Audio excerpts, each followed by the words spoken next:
Hello, everybody. Welcome to Friday Night Tights in association with Geeks and Gamers. The leader of the Fandom Menace, Jeremy Griggs. Not for long, baby.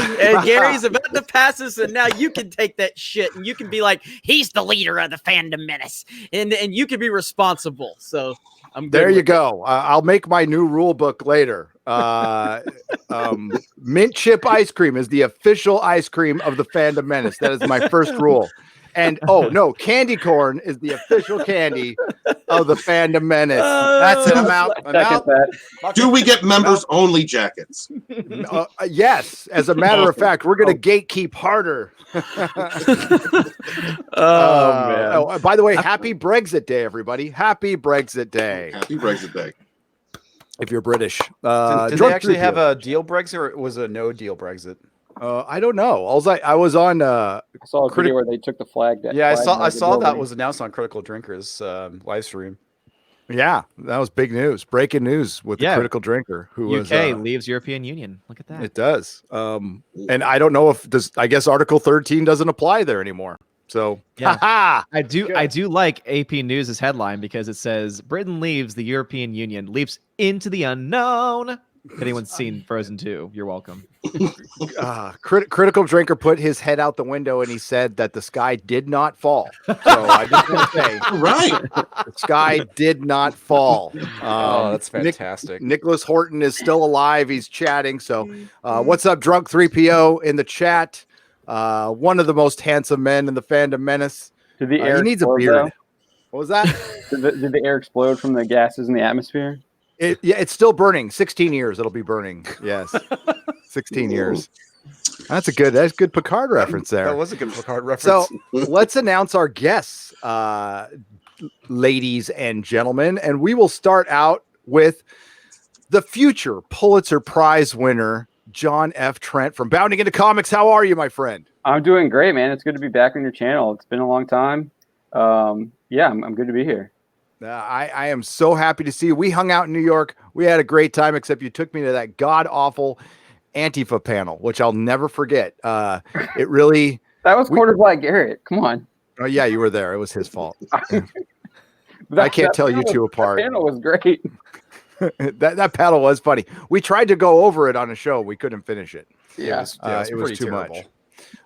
So to show that this is this is the intelligent version of Friday Night Tights as opposed to last week's version. And believe me, I heard you all. I had the most emails from last week's show since the dentist days. And wow. What were they complaining about? Andy Trekker. Poor guy. Poor Andy Trekker. So I was quiet. I figured that would make everybody happy. I was quiet, but obviously it's because he stole all the oxygen in the room, apparently. So, and we have another person who knows how to spell words and use grammar, Stephen Walton. He's an author. What's up, man? I make the attempt to use grammar properly. I don't always succeed. I'm covering a lot of Star Trek Picard news lately, and if you guys want to come along, commiserate with me, stop on by my channel and watch me scream. Thank you. and you and I will talk about that. We will talk about Star Trek. We're going to talk about Jeremy. I think he's finished The Witcher or seen most of it, so I want to talk to him about that as well. That's a great show. No, I haven't finished it, but I just finished episode 6. Okay, we can talk about most of it. We'll spoil the end for you, and we're going to talk about Birds of Prey and all that other stuff too. But hey, you know him, you love him. He's the man who was the first to point out that the Fall of Skywalker was not going to do as well as Rogue One. It's Odin from Odin's movie blog. He has a movie blog. Hi, everybody. You can't prove that, Gary. You keep saying it, but you can't prove it. I can't prove it. Hashtag Solo lost money. Hashtag Rogue One did better. Yeah. There you go. Yeah. Hashtag Rise of Skywalker. I'll call it by its proper name this one time. Rise of Skywalker is a flop. It's a Disney Star Wars flop. I will stand by that statement. It's profitable. No, I don't know. I don't know about that. Based on the numbers they gave us, but I mean, can we really trust it? Probably not. No. So, hey, especially if they were doing production up until like a week before or whatever. Mm-hmm. Yeah, I love considering it. they gave us an unfinished movie. That's pretty much what it was. You know him, you love him. He still doesn't know how to spell comics, but he knows how to read them. His name is Comix Division. Hey, everybody. You know, if I actually spelled it properly when people refer to comics, I wouldn't know they're referring to me. There So, you go. That's true. That's very true. He's an evil genius. Damn right. Speaking of evil geniuses, he is still the leader of the Fandom Menace. Well, he's both an idiot and an evil genius at the same time to his critics. He is Jeremy from Geeks and Gamers, my good friend. What's up, bud? Oh man, it's been a hell of a week. I had a human thumb coming after me. It's intimidating when a human thumb is attacking you. It's a little scary because it's really weird. Yeah, it's like he's just like it's like. I saw that highlight that Ruthie posted. Hey, shit everybody! was funny, man. Hey, everybody! This is Mundane Matt, and I'm I'm a little. I got baby arms, and I'm a human thumb. I mean, it's just like he's such a twat. But yeah. I missed all this. You all right? I guess. He needs a hug. Whose hug, live Gary. stream was that on? hug. It's very, very tough situation when Matt won't even make a video on his main channel because he knows he will get ratioed on the like dislike. Yet he does it on his other channel, and he still got ratioed on the like dislike. I thought he was turning over a new boulder. That's exactly what he said. But then he decided he was going to complain about my Birds of Prey video because that apparently offended him. Because we all know Matt wants to be accepted by the elites. He wants to be accepted as a real journalist. It's never going to happen, Matt. I don't know why you would want to be that anyway. But at this point, I'd said that I was going to not make a video about him, but I couldn't help but to just expose his hypocrisy once again. So, and we got a really good video on the channel, and I'm pretty happy with it. So, and watching his response where he called me a Glass Joe, which a Glass Joe is someone that falls like when you hit them. I actually just responded and destroyed you. And a false flagger to call someone a Glass Joe, you know what I mean? Like it's amazing. So yeah, it's been a good couple days. Gary's speechless. I just don't understand. Talk about movies for like a year solid without talking about anybody else. That would be my unsolicited advice. Just the problem 365 days. Problem is you have some people that are just uncreative, can't think for themselves, and so they need their entire stick to be complaining about other people. That's all they have. And I feel so sad we're protecting fandom by calling out other fans. Is that it? I believe that's Do I have my logic correct there? You got it, buddy. Okay. Yeah. I think it's somebody who is completely no longer relevant, screaming, trying to be relevant. Yeah. I mean, I will give Matt credit. What he has done is he's allowed himself to become someone that validates other people now. Because the moment that Matt criticizes you, people go, okay, I need to pay attention to whoever he's criticizing because that person obviously has credibility. That person obviously has character. That person obviously is saying something that resonates with many people. Because if Thumb Man himself is criticizing them, it gives you credibility. It's that simple. The fact that I want to continue to make him criticize me, because if he wants to play this game, we can play it. I'm smarter than him. I look better on my worst day when I have the flu than this human thumb looks on his best day. I have a bigger penis. I have more influence. I have more money. I have a better looking car. Do you have bigger hands? So yeah, I mean, honestly, it's kind of sad how much better at life I am than him. But if he wants to play this game, we can play it because I want to make him continue to talk about me because all he does is gives you more credibility. He can't hurt a soul on YouTube. He can't hurt anyone. All he does is makes people more relevant by his own stupidity, and it's hilarious. So I will say that we have a story that I just kind of caught wind about. So you can hurt people on YouTube if you look into this Onision guy. The FBI is investigating him, so you can hurt people. But I don't think Matt. Yeah, but he actually broke the law, though. Chris Hansen's going after him. Right. You The dude was like grooming young women. I'm not saying that girls. this guy is, but No, Chris. I'm Chris Hansen standing in front of my brick wall with my NBC News face while I'm doing a live stream. Hold on, you got to do a. Would you like to sit down, please? Would you like to have a seat? Have a seat with Chris Hansen. Like to have a seat. Yeah. Right here. Okay. Hey, again, unsolicited advice for Matt. The man. What 365 days in a row talk about movies. There's enough to talk about. Hollywood is doing enough crazy shit. If you like a movie that we don't, it doesn't mean we don't like you. Okay? It really doesn't. I don't care who likes The Fall of Skywalker or Picard or Doctor Who. Great. Have fun. You don't have to watch me and you will not know I exist and you can enjoy your shit. But I have my platform. I can say whatever the hell I want. And the reason this platform exists here, thankfully, because of YouTube, and the reason it's grown is because people don't have anywhere else to go. That's why. It's the Access Media shut down their comment sections. Rotten Tomatoes shut everything down. Nobody had anywhere to go to just speak their mind, have a little fun, be fans, and go about their merry day. It's not like, and I said this on Critical and so did Bullstrike, it's not like when I turn off my live stream, my videos, I'm all, oh, Doctor Who, Star Trek. No, I'm not. Okay. I'm really not. It's fine. It's guys, the personal attacks that like Bullstrike got today, which was gnarly, and that I've been getting over a TV show, over calling out the bullshit that's so obvious anybody could pick it out. It's for one, the arguments are just disingenuous. You're arguing for something you know is bullshit. And that's why you just come after us. Dude, talk about Hollywood. There's enough to talk about. Going after fans. I seriously say this as a YouTube viewer, it's the most boring shit imaginable, and I can't watch any of it. I'd rather watch somebody go after somebody like Disney. And believe me, it's a hard of enough of a fight anyway, not one that we're ever going to win.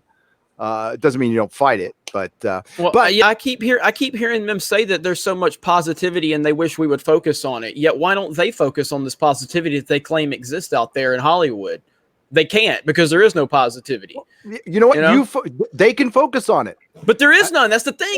There is none. Yeah, exactly. I mean, they can focus on whatever the fuck they want, and I'll focus on whatever the hell I want. How about they not tell me how to do your job, or my job? Don't tell us that at all. Yep. I mean, because for one, praises for Joker too. So they're just lying. Yeah, and they're not the fun police. They're the fun police, Gary. Yeah. They want to make sure you're having fun the right way. Oh, really? And they're in the position. And okay, so that's fine. What are your credentials? I mean, you're a fan. That's cool. And that's all you really need to be. But other than that, as far as like telling me as a YouTuber, as a content creator, what are your credentials? I've been invited to premieres. And I've done. I've talked to people. I have sources. Okay, I've been busting my ass. I've been busting my ass for 5 years as a Star Wars fan. So, you did get the tickets, did you, Jeremy? I do love Christian Harloff, though. I do respect Harloff. I really do. But you can't pass up on that one. That's just a gold. That's a gold line. It is. And I like him too. There's people out there I disagree with. Like, you know what? Like Robert Meyer Burnett and I do not see eye to eye on a lot of shit. I respect the hell out of that guy, and I'd have him on the show anytime because he's a nice guy and we could talk about a lot of stuff. And because it's not about effing Star Wars or what we're calling out. That's not what it's about at all. It's about somebody has a personal beef against Jeremy and they want to use other excuses to go after him. It's like, dude, projection sounds like a personal problem. Like when I used to do that, when I was like, in my drug hazes and stuff, I finally had to realize it was me. I was the problem. And once I identified the problem, you try to work past it, be humble, apologize, and move the fuck on. Jesus. Speaking of, okay, so before you do that, though, top comment under that video. So much for a new 2020. Right? It lasted almost a month. Oh, man. Hey, you can start over again. Just start over again. Just trust me. Okay. I honestly don't care if he's a fan or listens or not, but that'll be the only way you're going to turn that around. It's just like you got to make it such a memory and he's the one who keeps bringing it up. I think people would be over it by now if he wasn't poking all the time. This is a 6 o'clock show on Thursday night in the 8th largest media market in the country. This is for I believe it's okay, this is Daly City. This is San Francisco. I mean, This is for Birds of Prey? This is for Birds of Prey. Those two tickets on the right are the ones I bought for me and Mrs. Nerdrotic. Let's go see the movie. Why are you buying Don't tickets sit in in the the regular center? theater? What the hell, So the dude? blue doesn't mean sold? No, the gray is sold, and I bought those tickets. Why? I bought those tickets. Why are you there? early. I'm going to review the movie. I got Why are to. you on the right? Why aren't you in the middle? Oh, I don't like sitting in the middle. I like sitting on to the right because right there's a railing. out- Do you really get want to out. know? No. There's Yes. a railing right in front where I can stick my feet and stuff. And I'm all about being able to get the fuck out if something. Gary, goes I down. don't think you're reviewing shit. I think you're virtue signaling that you're not a toxic male. When you said there's a rail, I thought, oh, Gary, I really need the rail because I need help getting down. Well, that too. My hip. That too. Well, hey, I could be like Picard and get blown on my ass, and I'll be fine. I'll end up at my chateau in France the next day when That's I'm right. 97. No Yeah, cop, so no questions. So there is a show in San Francisco that's largely sold out. It's the IMAX show. Now, just to let you guys know, Oh damn! Shots fired at Mar-a-Lago. What? Yeah, that's been up for a couple hours now. Really? I'm just now Yeah. seeing that. Okay, my bad. Yeah, What the hell is that? yeah, somebody's alarm going off in the It's background. horn. That was Okay. me. Okay. So okay, and all the other theaters, it's the same story. There's 2 or 3 or 4 sold. So the IMAX is the only one that's largely sold out. And the thing is, here in San Francisco, you could show somebody taking a dump at IMAX on Friday night, and it'll sell out. So that doesn't matter for shit. But every other theater, and I checked every major theater, it's 2 or 3 tickets sold. Now, is that a big deal? Yes. This is a superhero movie from DC, and we are less than a week away. There's usually like a third of the theater is sold out. I mean, it's not all the time it's half sold out or anything, but that is worse than what I noticed before Dark Fate. So That tells me there are a lot of men out there who are afraid of strong women. That's Yes. what that tells me. especially in San Francisco. Wow. Okay. So my theater only has 2 screenings, and so far only 2 tickets have been sold. And that's been the news today. I don't think anybody's really surprised about this. No. Not really.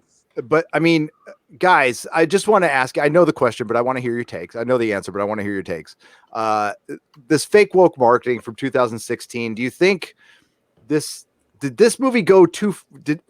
I don't know when it went into production, but do they still think this is going to work? I know at the end of the year, all of us were trying to say, hey, the winds of change are coming. Things are changing. But here we are in January, and we got Picard, we got Doctor Who, we got this. Are these just leftovers, or is this shit not changing?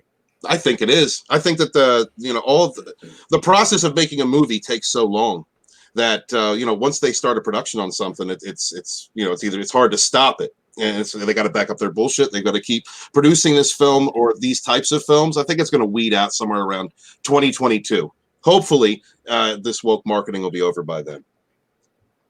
Yeah, I'm it's gonna thinking take a more couple years. 2025, but yeah, I'm hoping this is the death throes. I really do, but I see more and more of this stuff showing up in television. So I think we still have a few more years before it really starts to die out. I don't think few it's more going years. anywhere anytime soon. Well, John- being 25, or excuse me, I think you guys are 2025. way too optimistic. John, please be more optimistic. I know. I bet say think 2020. Yeah, 2025 I mean- sounds right to me because that would be presumably after a second term of Donald Trump, and I think that is one of the biggest reasons why we've seen such a huge uptick in this wokeness and madness is because of 2016, and they I can't get agree. over it. I agree. So until Trump is out of office, then there's no chance that it could ever go back down. I think personally. Yeah, I think it's going to double down hard. If he gets reelected this year, Yeah. you just see this huge resurgence of the same shit, and I think it's going to get a lot worse. Yep. I mean, that's their MO is doubling down. I mean, you're seeing it in Doctor Who, you're seeing it in Star Trek. They just keep. I mean, you're seeing it in Star Wars. Double down, and it's going to keep they're going to keep doubling down. I mean, but eventually they're going to lose money. I mean, are they going to keep wanting to lose money on this? Well, I feel like Star Wars has kind of blown their wad a little too early, because Rise of Skywalker, how it performed, and Solo and everything like that. I feel like Lucasfilm is in a position where they're having to course correct regardless of their political agenda at this point because the money's drying up. Yes, and so I feel like they've blown their wad a little too soon. Again, I don't know anything about Picard. I know that according to the Rotten Tomatoes audience score and the critic score is incredibly high. Gary and Eldridge can speak to what's going on with that. I don't know how it's being perceived overall. Though. I think for the most part, if you're a normie, I think it will definitely appeal to most normies. But if you're a Trek fan, a casual Trek fan, a diehard Trek fan, you're not going to like the show. No, I could see normies liking Star Trek Picard up front. So I'm not gonna. I don't know what the audience score is, but I imagine it's high. That doesn't surprise me at all. It's I want to say like in the 80s. Yeah, like Rise of Skywalker score is bullshit. It's total bullshit. And everybody. What I'm saying though is I don't know how that's translating. Like, is Picard doing good in the ratings, or is there excitement within this? I know a lot of hardcore Trek fans aren't excited about it, but if we go back to JJ Trek, regardless of how much Star Trek fans hated it, JJ Trek did pretty damn well at the box office. Yeah, because that movie really appealed to normies for sure. Yeah, and so they put on YouTube, it's got over 1 million views. So yeah. So I mean, you look at what's going on with Star Wars. Regardless of what the box office says, we know that it has fallen far below expectations for what they want it to. They've blown their wad. So yep. As far as that, both the Ready Room and Picard, I can see Picard getting 1 million views, but for one, you guys got to know how, and I'm talking to the audience, you got to know how YouTube perceives a view, and I think that's news that doesn't get talked about very much because the BBC iPlayer uses the same thing, Netflix uses the same thing now, and I imagine a lot of other places use the same thing, which is not watching the entire episode; it's watching 2 minutes. Now, it's ridiculous. With Picard, you also have advertising. I have screenshots of Star Trek Picard episode 1, 5 hours on YouTube with 5,000 views. 5,000, and then it jumped up. The reason is their advertising kicked in. When they started advertising on Twitter, Facebook, all that shit counts as a view. But before that advertising kicked in, just naturally, like you and I have to do, I'll pull up the screenshots in a little bit. They're nothing. And the same thing goes with Shut Up Wesley's Ready Room. Until the advertising goes out, nobo's watching that shit. I mean, even right with now, it having 1 million views, though, if you look at Red Letter Media, their review has almost 1 million as well. That's crazy. Well, so Picard's is actually dropped in the audience score. I want to say it was like 85. Now it's 79. So I imagine that score may actually continue to plummet. Okay. The second episode was bad. Well, okay. So let me ask this. As again, someone who doesn't watch Picard, why the hell is it on YouTube? I mean, I don't know. That's not a good sign, in my opinion, from the outside looking in. That's not a good sign. Didn't they do that to Discovery as well? Yeah. But again, and I think we all know that wasn't a good sign. Discovery didn't. So for me, it doesn't sound like it's doing all that great. You don't put a show that is that in demand on YouTube for free. So it's also on Pluto TV being played like 24 hours a day on one of their channels. So that kind of sounds sounds like a Hail Mary to me. That kind of sounds like a little desperation. From my perspective. Exactly what it is. That's it. They did the same thing with Star Trek. I'm waiting to hear back from my quote unquote insiders on this. The only thing I've heard is it's being watched by a lot of people, but not nearly as much as they wanted. I'm trying to make sure. I'm going to save this picture on the desktop. So I heard the CBS All Access numbers were less than Batwoman. They are. Okay. So Parrot Analytics goes out there and they say, well, based on impressions, Star Trek Discovery is the most watched or whatever's the most watched. It's all bullshit. For one, The Mandalorian was not watched by more people than The Witcher. I'll tell you why. Netflix has 140 million subscribers and Disney Plus has 10. So there's no way in fucking hell more people watch The Mandalorian than The Witcher. Just Gary, it's about rewatchability, Gary. Okay? Rewatchability, yeah. I watched it like 10 times, Gary. So 10 times 10, that makes it more. So boom. Did you watch Baby Yoda 10 times because he's so cute? He's so cute. Oh my gosh. I want that $350 life-size Baby Yoda. That's what I want. Stop it. So cute. Yeah, it's I'm trying to get, there's a Google search. Somebody sent me the Google search. Oh, it's on my desktop. And I was going to show the image real quick. For Picard, we did a whole article on that today. You did? Yeah. Like, well, you're probably getting it from the same person I am. That's why. Freaking. My insider likes to share his information with like 9 people. So, and I have an alternate insider who I'm waiting to hear from. As far as like how many people are actually watching this, I don't know if I'll get an answer to that. And listen, people are watching it. It got enough pull in the beginning to be considered. So I don't know. I wouldn't call it a success. I just pulled up a Google Trends chart, and Witcher is the only. So I did Picard, Star Trek, Mandalorian, Star Wars, and Witcher, and The Witcher is only behind the main Star Wars keyword. It like destroys everything else. Wow. Yeah, and I think The Witcher is. Oh my God! Now it's all frozen up. The Witcher is a bigger property than Star Trek. Wow! Like across the board. That's interesting.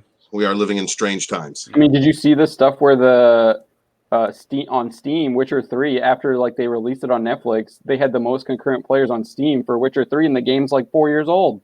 Mm-hmm. I wouldn't be surprised, man. Yeah. There's nothing like a TV series to kind of reignite a video game like that. Yeah. And they also announced that they're going to be printing like 500,000 more books or whatever. After that might be a low number. It might even be more. Yeah. So one could say, toss a coin to your Witcher. Well, their soundtrack is in the top 10 too. The Witcher soundtrack is like in the top 10. I think I saw the video of the violinist was posting that. There you go. It'll make a ton of coin then. I think it already has. Oh yeah. I never played any of the games or read any of the books, but I'm actually interested in doing so since watching The Witcher. So the third game is really good. Yeah. The second game, I have a little bit of issue with like the controls. Bye, Gary. He's gone. Now I'm back. No, I did that last night. I did that last Chrome night. froze up. Fucking Chrome sucks shit. Yeah, it froze up on me, but it's back. I got to get back to my the innards of my channel here too. The whole thing fucking crapped out on me. But the Google Trend search, which I'm not going to look up now, was bad. It popped up, it spiked up real quick, and then it went back down. So sorry about that, folks. Where are we? All right, hang on. I'm almost there. Gary, can you find it? I can find it. Oh, good. It's not going to get there. Oh, there we go. Don't forget to use the railing, Gary. I'll use the railing. Gary, don't forget you're a 30-year-old boy. Yes. That was so funny. No, yelling at plot holes. Plot holes. Did they say plot holes or potholes? They said, well, I don't know. It might be potholes. That would make more sense. No, they said yelling at plot holes. That's what they said. So Birds of Prey is just it's gonna fall prey to the same bullshit that it did before. But back to Picard real quick. Putting Star Trek Discovery on YouTube, I can listen to an argument for it. Like, it's still a new series. We're trying to get it going.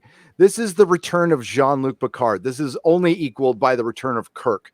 This, like Jeremy said, this is your fucking Hail Mary. This is it. This should have been an absolute positive, without question, hit.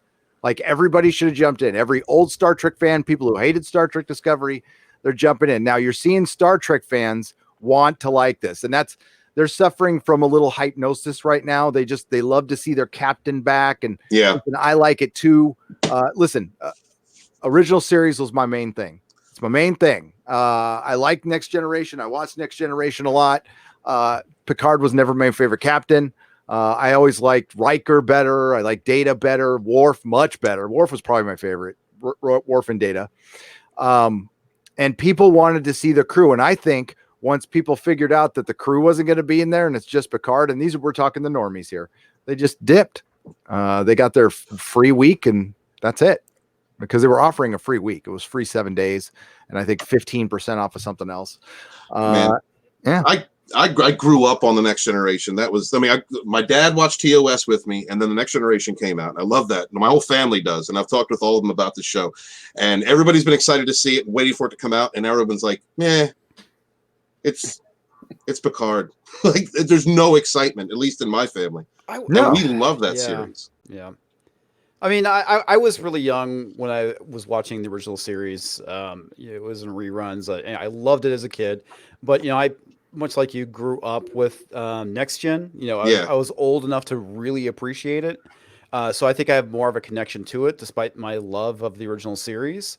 And I mean, that's the whole thing. Picard was, by far probably one of the most least interesting characters. I mean, I still love the character, but compared to Data, like you said, Worf and Geordi, you had a lot more going on. He always just kind of came off as that very stern, authoritarian figure. He's Cyclops. Yeah, exactly. Right. He's Cyclops. Well, I mean, Patrick Stewart didn't even want to do the show. He's a Shakespearean actor. He didn't even really want to do it. So, he's kind of like shoehorning the job in the first couple seasons. But eventually he grew into it. But by that time, he had molded the character into that kind of rigid feel that he had when he was playing him at the beginning. So there are other characters that are more likable. Geordi's more likable, I think. Worf, I love Worf, and he's about, plays about as rigid as you can get. But what people expected to see a certain character when they returned to see Jean-Luc Picard, and what we've been presented with thus far was radically different from anything that I remember from TNG. The only part that I thought really was acted as if he was Jean-Luc Picard was when he was yelling at the Admiral, "This is not the Federation." I felt like he was representing the fans yelling at CBS, going, "This is not Star Trek." Yeah.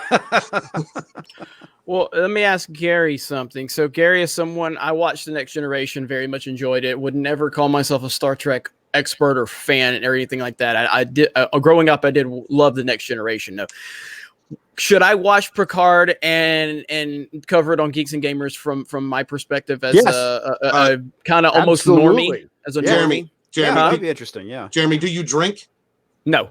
Okay, then no, don't watch Picard. No. Right here, drink water. That's about it. Just explain that. I mean, Star Trek fans, no, if you come out and say, "Hey, what you just said," they'll generally lay off. No, they fucking won't, because I'm an asshole. I did the same thing with JJ Trek. I'm like, fuck all you Trek fans. I like these movies, and they fucking killed me. But you know how I am. I'm not respectful, Gary. I'm not respectful, Gary. The people who like Star Trek Discovery like openly on YouTube they're not the best representation of Star Trek fandom. I'm sure they would say the same about us. But the thing is, I've never made a video about a person liking something or not liking something on YouTube ever.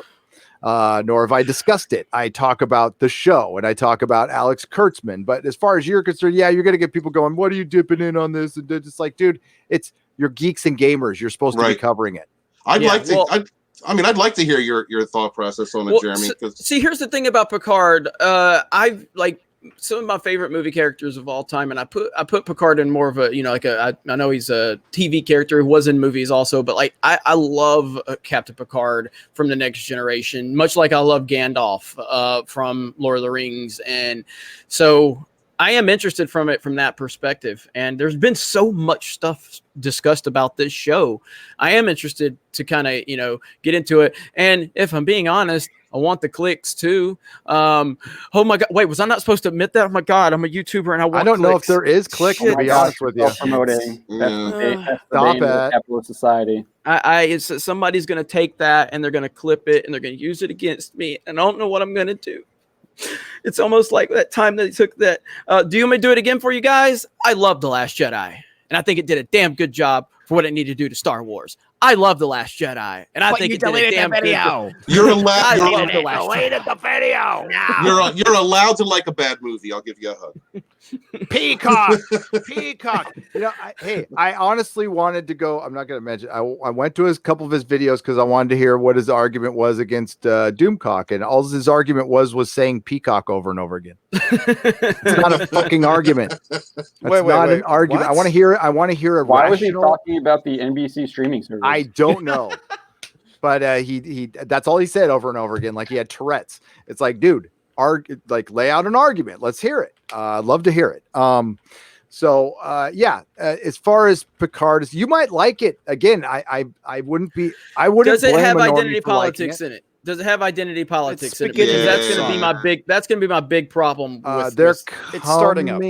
They're coming. Yeah. Not yet. The first episode was free of it completely, and free of the normal crap that comes with Kurtzman Trek. The only problem I had with it, well, that's not entirely true, because with Dodge, there's a female character. Yeah. She's stunning and brave from the very beginning, and it's just bad writing though. The actual structural problems. It wasn't like identity politics or any of that crap with the first episode. It was just written poorly. Yes. The second There was like a episode, Mortal Kombat attack in there.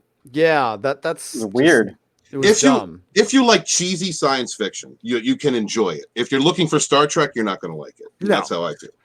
no, Okay. and I mean, it was a cool fatality, though. it's Murder Trek, because there's a murder in the beginning of both episodes. So yeah. Well, I think you really nailed it when you called it CSI Picard. CSI Picard. That's great. and Picard's the assistant watching his servant going over all the technology with Romulan gear. This is a Federation fucking admiral, and he's just following around an ex-spy winery servant Romulan who with an Irish accent. It's That Tal Shiar kills gear. me. That kills me. Why the fuck would he let some Tal Shiar Romulan work for him? Yeah, Come on, dude. And why isn't the Federation watching him every fucking second, especially in this police state Star Trek That we're is in? some Right. suspicious crap, and I'm sure Kurtzman didn't think about it. That's exactly the problem here. Is that it's pretty apparent that nobody thinks about stuff. Hey, that's a great idea. What are the ramifications? Fuck it, let's do it anyway. Right. It'll be great. It'll be Everyone's great. everyone's inept. You know, Picard as an explosion on a building shows up unconscious on his couch. No cops, no nothing, no investigation. You know, they go to that house. There's no cops there, no investigation. It's just everyone's inept in this Star Trek universe. There's police. I mean, Apparently, okay. So I brought it up on the last live stream I was on, but one of the reasons I believe, I don't know because I wasn't there, was that they stayed out in space in the 24th century was because if they went to Earth, you would have a lot of problems narratively. You'd have to show what's the government like. Now, if it's truly a utopia, is crime gone? What does everybody do? Yeah. Are there police?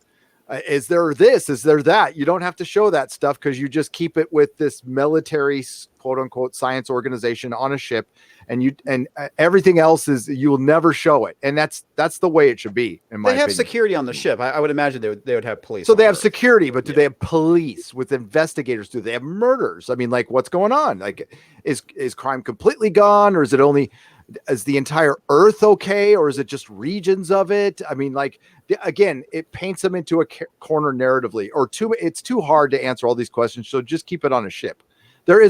What I'm basically saying is there is a structure to Star Trek. There is a basic structure, just like there is to Doctor Who. Once you deviate from that, it's no longer that thing. Just because you call it that thing doesn't make it that thing. And just because one of your actors from that thing is in it, it still doesn't make it that thing. And No, it's not. I agree. It's like I said, it's generic science fiction with the trappings of Star Trek. it has a It's structure not- now, it's- Gary. it's not It's Star called Trek. lens flare. Yeah. Oh, Yeah. I was going to get my phone ready to shine it in the camera. It was so freaking bad, this episode. The screenshots I get screenshots sent to me.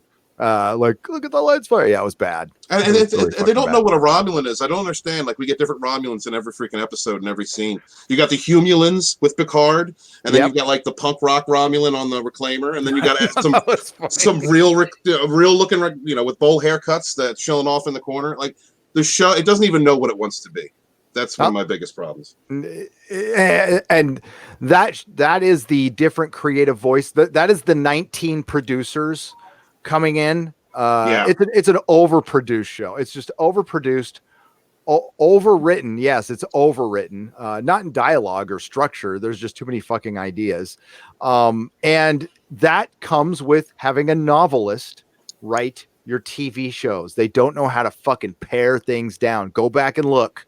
And I'm not making this up. The reason I came up with this, I watched a video where a guy said, yeah, novelists make shitty TV writers. Are you telling me that Gilmore Girl writers cannot make science fiction? I'm telling you. I'm also telling you, people who write even Pulitzer Prize winning books sometimes can't write TV shows. Or J.K. Rowling is a great. That's the video I saw. It was somebody talking about her screenwriting with Fantastic Beasts. It's just there's too much fucking shit going on because she's used to the freedom of a novel and she can't pare it down for a script. And the same thing with Shaban. Yeah. I think the other thing they need to pare down is their budget, because that's what made shows like Star Trek work, was because they were able to get creative with storytelling rather than relying on, fancy gadgets and special effects. And it's the same thing with Doctor Who. I mean, dazzling the audience with bullshit. Yeah. If the entire crew was in this show, I would probably suffer from hypnosis and be okay with it. If it was Geordi and Worf and Riker and Troy and Crusher, I'd feel probably I don't know. Oh, and imagine with the story that they're presenting now with the Data's daughter, created from Data's brain positronic sperm. You don't think that Geordi of all people, when the House Romulan was talking to Picard and said, "Why don't you call Riker and Worf and Geordi?" Why isn't Geordi a part of this show? Weren't they best friends? Wouldn't they almost die for one another? They were, and I mentioned this last night. The show really should have been about Geordi. If it's regarding Data, that makes way more sense. Why'd they only bring back the old white people? And if Picard needs help traveling through the freaking galaxy, why isn't he calling Worf? Isn't he the Terran ambassador to the Klingon High Chancellor right now? He could have a Klingon battle cruiser if he wanted, and the resources of an entire empire to help him. It doesn't make sense why he's not reaching out to those other characters. We know the answer behind that, which is Sir Patrick Stewart. So what was a better scene? Don't hang up. Or she's in space. What? Not she's off world. What? No. That's amazing, bro. That's amazing. Or beaming into people's rooms without their permission, or being able to just take the molecules in a room and reenact a scene in it. I mean, and get audio. I mean, that was great. What a horrible world. What a horrible, horrible world to live in. And also, sorry, we're going to spoil it here. Picard's dying. And they just went, "You're dying." Oh, okay. I better go on a mission. Okay. And they didn't even mention the Irumodic syndrome. They just said, you're a parietal lobe problem. It was so, kind of glossed over. And how come they didn't mention that? 25% different. Yeah, has to be. It has to be. For all those people who argue against it, why not say Irumodic syndrome? Is that something like that? Yeah, so why not come out, call it that? What's the harm in that? I thought that was kind of weird too. I couldn't remember what it was called at the time when I watched the episode, but I thought that was very strange. That it could be any number of one of these syndromes, huh? But which one? We're not saying. Why not? Because we have to be 25% different. Mm-hmm. I am so afraid that Doomcock was right. #Doomcock was right. That they're going to kill Picard and they're going to name that whatever ship after him, and that's going to be the rest of whatever they do. What else would they bring that up? Why else would they bring the biggest bait and switch in history? I think you're right, Gary. It gives Patrick Stewart an out if he gets bored with the show by having that in there. So it's like if it goes on for 2 or 3 seasons, it goes on, and then they can finally kill him at the end. If it goes on for maybe 1.5 seasons and he gets bored, they can kill him off and name the ship Picard. I think it just gives them an out. Yeah. And also, it's still the potential that she could still be Picard's daughter too. Picard Data. Picard Data. I thought that was so hilarious when Red Letter Media brought that up. Yeah. Because that was like my initial theory from watching like the trailers. I was like, okay, this is gonna be like Picard's granddaughter or something. They got to be related because there's no way they're gonna keep Patrick Stewart around because of how fucking old he is. She has to be a Picard or something. But then Red Letter Media made the whole point of it. It seems like they're gay for each other. Did and Picard. It really was weird. It might be. I don't know. Maybe their hopes and dreams are set on introducing this new crew through Picard, and then they can turn this into a series without him at some point. Because otherwise, Star Trek has no future. We're 3 years into the Kurtzman project. Star Trek Discovery is not a runaway hit. It's obvious. They're just trying to give it another season and save face.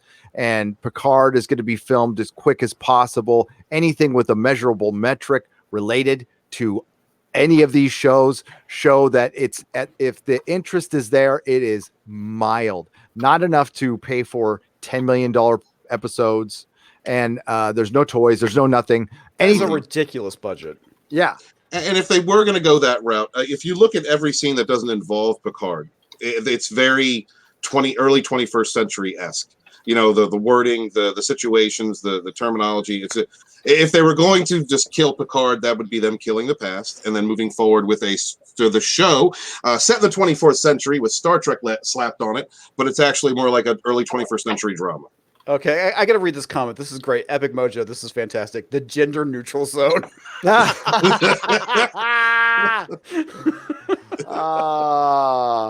It's funny. We're going to get to a couple super chats here, and damn it, I had something set up. I'm going to read a couple of, I'm going to read some from last week as kind of a Q&A thing. And I have to do part 2 of my square up. I'll do it this weekend. I do apologize. It's just, I've had a lot of stuff going on. Cancel Gary. Yeah. Cancel Gary. So we're also going to discuss, the dead zone that Disney Star Wars is about to enter in, because I'm doing a video on this. It's either going to come out Sunday or Monday. I don't know when, but I've been reading a lot of articles. A lot of them I could have done individual videos on. I decided not to because they were just really repetitive. They were either attacking the Fandom Menace, talking about how Kelly Marie Tran was driven off of social media for the 7,000th time, like it was a fucking war crime or something like that. And not bringing anything new to the table, but they're finally starting to realize like what level of a failure this is. And this is something the Fandom Menace, so many other channels have been saying for so long. And the reason they were saying this shit was so you had a chance to turn it around. You decided not to listen. And here we are pretty much in the same spot you were before you bought Star Wars, Disney. You're in the same exact spot. You got a handful of hardcore fans who are going to watch the Clone Wars. This is not enough to keep your $4 billion franchise going. Baby Yoda is not enough to keep your $4 billion franchise going. There's a lot of signs that this thing will be a fucking memory in 10 years. And I mean, like a memory, not like, oh, it'll still be around. No, it won't. There's nothing in the sequel trilogies that even compares to stuff from the prequels. I mean, there's no Duel of Fates. Mm-hmm. There's no freaking like cool lightsaber fights. There's nothing. There's no Darth Maul. There's no. People are going to remember the prequel trilogy and the original trilogy in 20 years, and they won't care about the sequel trilogy. No, they won't give a shit. There's no Mustafar. Even the planets are boring. Well, I mean, the sequel trilogy will ultimately become Kingdom of the Crystal Skull. It won't exist in most normal people's mind. Like we all remember Indiana Jones and the greatness of it, but we just don't acknowledge Kingdom of the Crystal Skull. Yeah, that's true. Whenever someone brings up Indiana Jones, I don't think of that movie at all. Yeah, and that's how it's going to be, or much like how Ghostbusters 2016 is not connected to Ghostbusters at all, Yeah. And that's how the sequel trilogy will be in the future. All of the Twilight girls that love those movies will find a new Edward or a new Ben Swallow, and they will move on, and they will cry on Twitter about this character, and they will draw weird fan art, and they will be obsessed with these characters because this is what they are. I mean, they literally are Twilight people that moved on to Star Wars because Star Wars, went with the young adult bullshit. Yep. Tried to pander to them. And, in a few years, you'll have another, I don't know, maybe Zac Efron will, I don't know. Maybe he'll be the new guy. I don't know. How isn't he like 22? I don't know. I can't keep up with these teen heartthrob guys, but whatever. There'll be a new Ben Swallow pretty soon, and they'll move on from it, and the sequel trilogy will be dead. And you'll find out that the ladies really like them when they get older. They don't like the little boys; they like the men. So, yeah, I'm gonna get to those other with Star Wars. It's gonna Comix Division will recognize this. The future of Star Wars, ladies and gentlemen, lifestyle brand. No. That's what it's going to be. It'll be a ride at Disney. It'll be a very successful ride. It'll be fine. We've already got that. There'll be T-shirts and bags and stickers and nothing. No, $11 sporks. Did you sporks. see this? Yeah, the sporks, man. Oh my gosh, I can't believe that. That's just Okay, fill me in on the spork thing. I saw the story. I wasn't interested enough to read it, but Yeah, Drunk 3PO I think covered that for us, but I don't know much about it. I didn't have time to look into it. There's so much news going on lately, so the spork thing I don't know. If anybody knows more about that, I don't. So people were stealing the sporks apparently from the Star Wars lands in Disneyland and Disney World, and so they stopped. Like they took them out of there, so people couldn't steal them anymore. They were stealing them and then like selling them online or whatever. And then now they've like reinstituted them, but you have to pay $11 for them. And Sporky News Podcast would like to start the hashtag Spork Lives Matter. Thank you. spork only his. I don't care about anybody else's. But you can go get a spork at KFC, I think, still, and not have to pay $11. Popeyes, dude. Or Popeyes. Doesn't KFC have them too? They might, but Popeyes is better. So. Okay. Yeah. I was just. I just had to put it out there. I mean, I like Popeyes better too. I don't know about you guys. I'm going to go to Galaxy's Edge. I'm not getting a lightsaber. I'm buying a spork.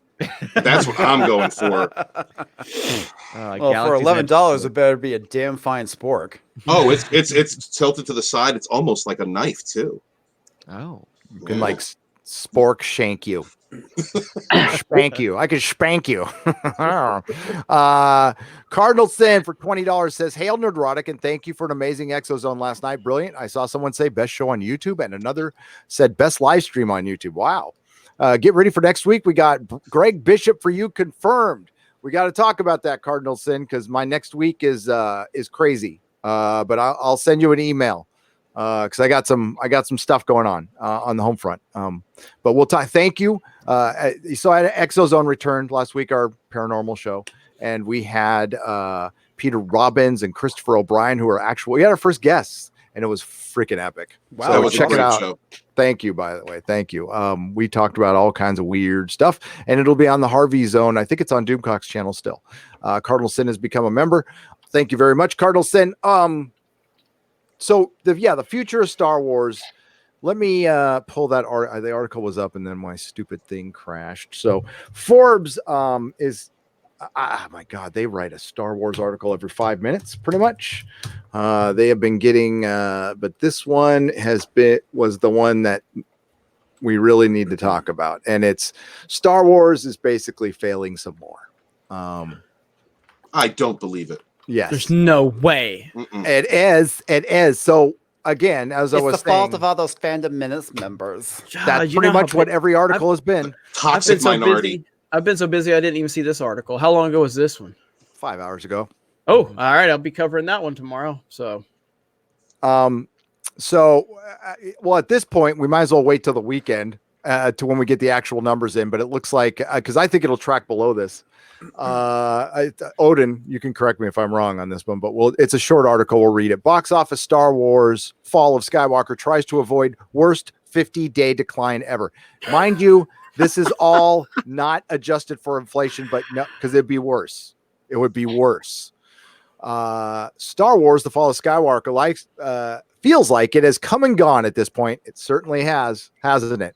With 1917 powering its way to a potential Best Picture win at the Oscars and Bad Boys for Life claiming the #1 spot at the box office 3 weeks in a row, it seems like The Fall of Skywalker's box office woes are a thing of the past. It turns out, though, that the latest Disney Star Wars film has continued to break box office records, just not the kind of records you want to be breaking.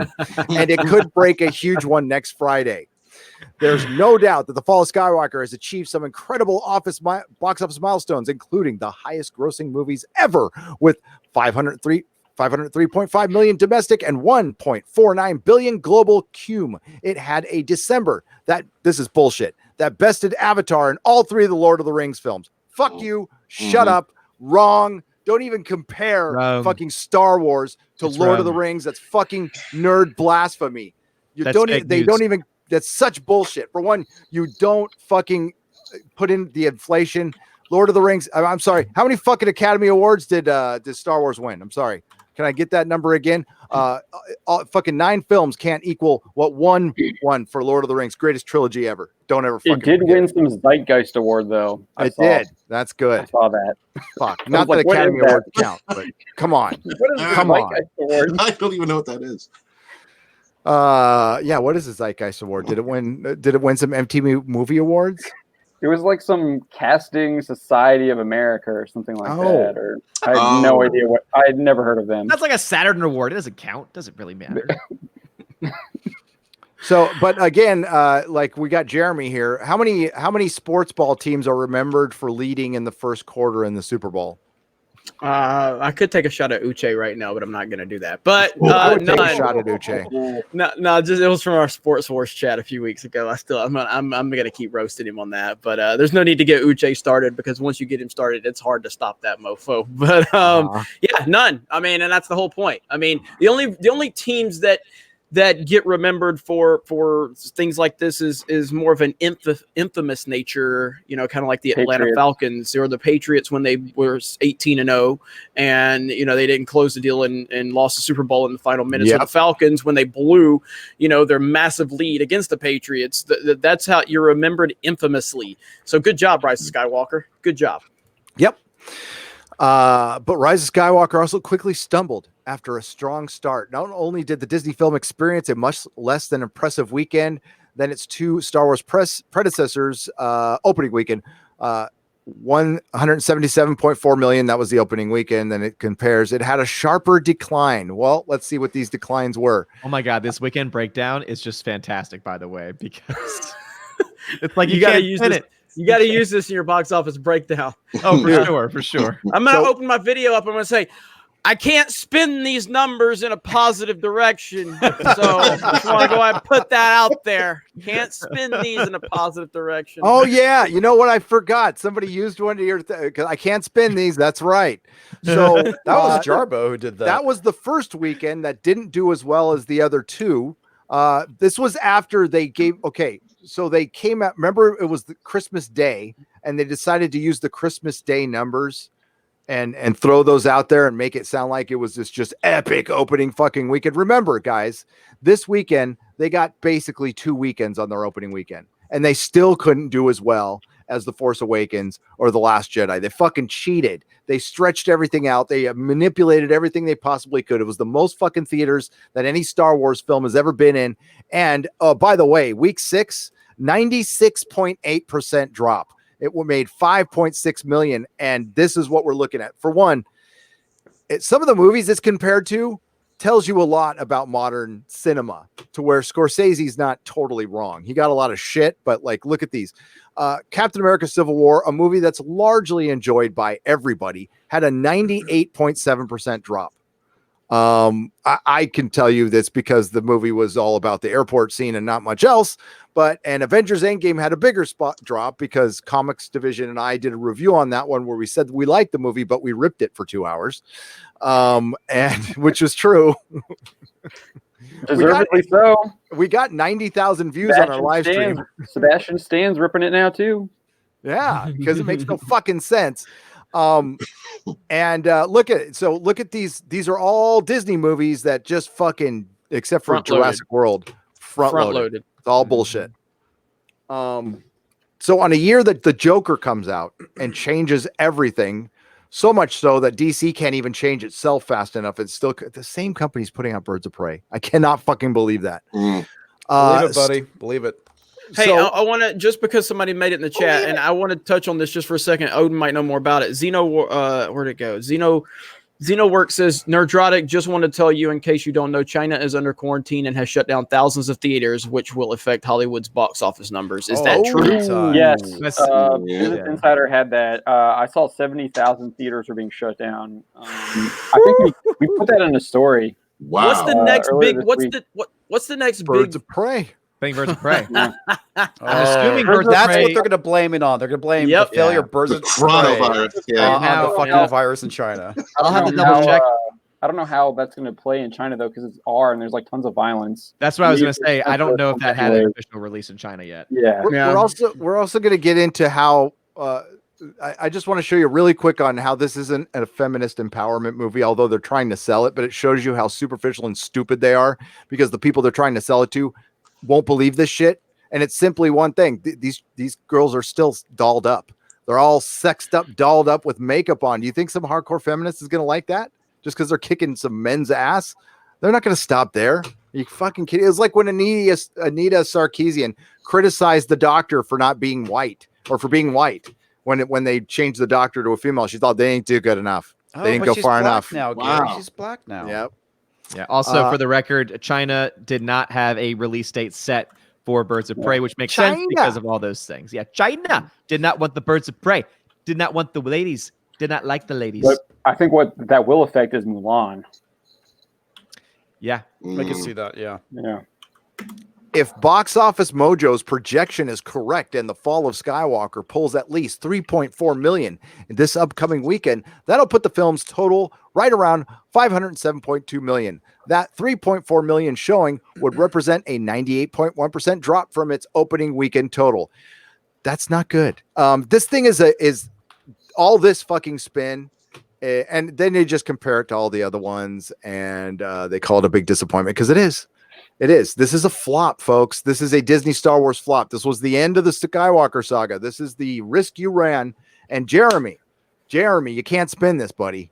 Can't spin this one. I don't know what I'm going to do. I'm not going to be able to spin it in a positive direction for Disney and Lucasfilm, and I'm really heartbroken over that because we all know how much I really don't like trashing Disney or Lucasfilm. I think there's a lot of respectable people there that do a great job of leaving identity politics out of the films. And no, I'm kidding. They're all stupid. There are a lot of stupid fucking people at Lucasfilm, and you know who I'm talking to. All of you. Fuck you. But yeah, I can't wait. I'm gonna cover that tonight, so that's gonna be good. So Geeks and Gamers isn't dead yet, everybody. It's not dead yet. My video will be Sunday. I've got another article attached to that to kind of go with what the major problem is. But flat out, the major problem has always been the writing. It'll always be the writing. And it's because the writing is skewed to make these franchises our personal political platform. I think pretty much every single one of us has been saying that for 2 years, pretty much. Yep. Pretty much. I'm writing a book about it. They have made our franchises their personal political platform for the cause of the moment. So it does. I don't care what cause it is, and they don't either. Just the one they think makes them look good, and they think they can make the most money off of. We simply pointed out, like, hey, cause that they don't care about is bullshit. And now they're like bringing it into something where if you want to make like Knives Out, if Rian Johnson or Rian Johnson wants to make a Knives Out, go for it. If you want to make it, fucking go do it over there. I have no problem with him making that fucking movie and putting in Star Wars fans and showing what a thin-skinned little pussy he is. I don't care. Go He's for it. making money. He's making money off of it. That film has more profit right now than Rise of Skywalker. Good. I encourage them. Go make your own passionate piece and keep it the fuck out of Star Wars, especially Star Wars. Star Trek, you can use allegory. Kurtzman's not smart enough to do it. That's fine. Doctor Who, a little bit less, but you can still do it. Star Wars is fantasy more than sci-fi. You don't really use allegory. You keep it real loose. I'm sure I didn't know as a kid that Lucas based Palpatine on Nixon, but it's a loose caricature. It wasn't like actual. You didn't see Palpatine going, So nobody saw that. The story came first. And you know what? He did it a little less in the prequels, and it was more noticeable, and it made it cringe. He got really political in the prequels, and it was cringe as hell. It was big time cringe as hell. But what overshadowed that? His shitty writing. It actually overshadowed the cringe. So that's That's the biggest problem. Most people like want to enjoy their entertainment and escapism and not to be constantly preached at. And if you want to get your messages across, try to be a little more clever and subtle about it. That's it. That's all. And that's why it's failing. So if you want to, you can do all the fucking pie charts you want. You can't pie chart fandom. That's another thing they're finding out right now too. Hey, So. I feel like that's a shot at me. I like pie charts, okay? Pie I charts like are math. good. Line like graphs, math. my friend. Line graphs. I also By the just- way, folks, I want to let you know that just look at all the ads you get and everything that's Bounding in the targeted towards Comics is 40 subs away from reaching 6,000 subscribers. So if you can head over there and Yeah. 40? subscribe to Bounding in Comics, that'd be fantastic. you. Yeah, that'd be great. Modrotics, can you put that up there, please? So let's get him up to 6,000. And he could thank me. By the way, I want you thanking me pretty much every day for the rest of your life. That's all. Well, as Jeremy long as- makes as me long thank as- him. As long as you thank me for all those articles you use in your videos, that works too. I just want to We're driving traffic to your site. Oh, by the way, thanks for bumping my rumor video. I do appreciate that. I'm going to share that on Twitter. Oh, So- just I this was just something I saw. So we I don't know if y'all saw the article that we did with what's her name? I think her name is Tara or something like that. YouTuber was like calling out Hollywood for the way they were treating Henry Cavill and all those all his like interviews and stuff. I think when I found that video, it was like had like less than 500 views. I looked at it today; it's over 40,000. Nice. Damn. So yeah. The power of bounding into comics. No, it actually, when you write an article, it gives the video quite a bump. The only reason my recent one didn't get a bump is because it got a copyright claim. Are you serious? Nice. First fucking one. The Doctor Who one? My Doctor Who one. Yeah. I usually use trailers, and to their credit, BBC and Disney let me to use them. They don't give a shit. But CBS and Warner Brothers are fucking thin-skinned bitches of companies, so I don't use them. But the most recent trailer for the last episode, which was The Fugitive of the Jadoon, they hit me on that one. And it just and every time you get a copyright claim, so I'm gonna keep the video up. You wrote an article on it, so whatever. They're getting the money for it though. But not me. That sucks. Yeah, that's life, man. That's life. I'll just keep reviewing their fucking show. Just as As a courtesy. as a courtesy. Listen, I won't bore you guys with Doctor Who talk here because I'm the only one who watches it. It's just what it suffers from is what everything else suffers from. We can't just move things forward. We have to change the past because the past is wrong. The past is bad. Luke Skywalker was bad. So we had to make him a grumpy little uncle who gives up on his family and is just a stepping stone to Rey. The Doctor, we're going to rewrite the past. It's originally a female. Picard, at the end of Next Generation or Nemesis, he quits for 20 years and goes and drinks wine on his winery and bails on Starfleet. Wow. Gary, Yeah. so the original Doctor is now the Blockter? Maybe it's looking that way. I mean, if you use the woke math on it, I mean, they certainly could do other things, but it's a black female Doctor, so they can't make it an evil Doctor. So it can't be the Valiard. I know a lot of people would say Valiard. No. You're not thinking like 2020 BBC, because they would never portray a black female Doctor as a duplicitous evil Doctor. Never. But they would portray her as the first. So Of course. we'll see. We'll see if it comes out. Also, I do like how this article says that it bested Avatar in December, but if you look at just the domestic numbers for it, yeah. That's bullshit. Avatar did $339 million when you adjust for inflation domestically. in But they're not December adjusting alone. for inflation. No. They're not. No. Did Box Office Mojo remove the ability to adjust for inflation? They've removed so many things, man. I I've been stopped going over using to it. the numbers.com instead. Who are they? They're owned by Fandango, Amazon. Amazon. It's Yeah, Amazon. you can't trust them anymore. Yeah. Yeah. So they seriously compared The Fall of Skywalker to The Fellowship of the Ring, which came out in 2001. That's 20 years ago. That's a serious difference in inflation. Yeah. I'm Yes. gonna look And up storytelling. I'm gonna And look up storytelling. the first Lord of the Rings and see what I can find. Oh, I saw that. You- That triggered me, man. You do I'm that, like, Odin. I will. You are the numbers guy. I'm gonna You do that. my math, okay? I'm going to read a couple super chats, guys. Okay. Go ahead. Go for it. Trek dogs for $21.99, and those are pounds. So those are, I don't know. That's useless money now because Brexit, your country's falling apart. That's like a peso. I'm going to call them pesos. Just kidding, Trek dog. Hail, Gary. According to Dave Cullen, fractal nerdrotic cloning is a thing. Yes, thank you. In that video, it's fractal nerdrotic. Yeah, that's when you get two clones that'll have sex with each other. So I'm just kidding. That would make it more interesting. How kinky. That's a little dodge on dodge action.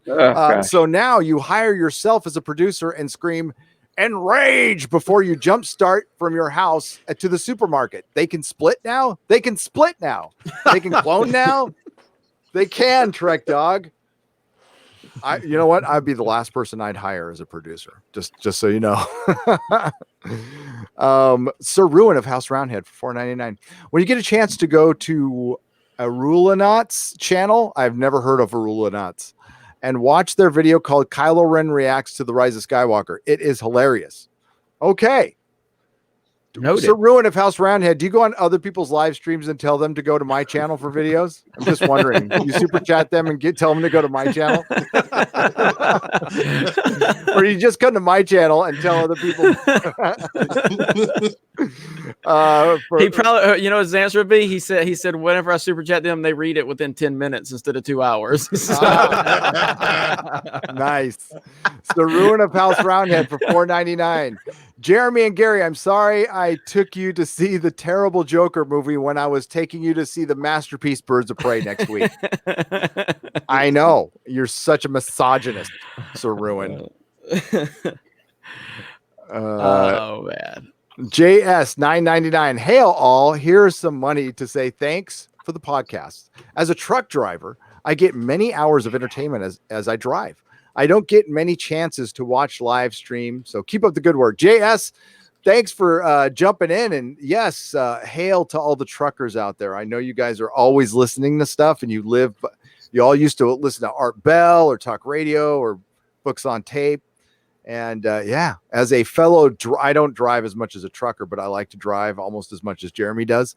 And I listen to a lot of that stuff. When was the last time you went on a road trip? Like 2 weeks ago, a week ago? Me? Yeah. Me? Yeah, you. 3 days ago. 3 days ago? Yeah.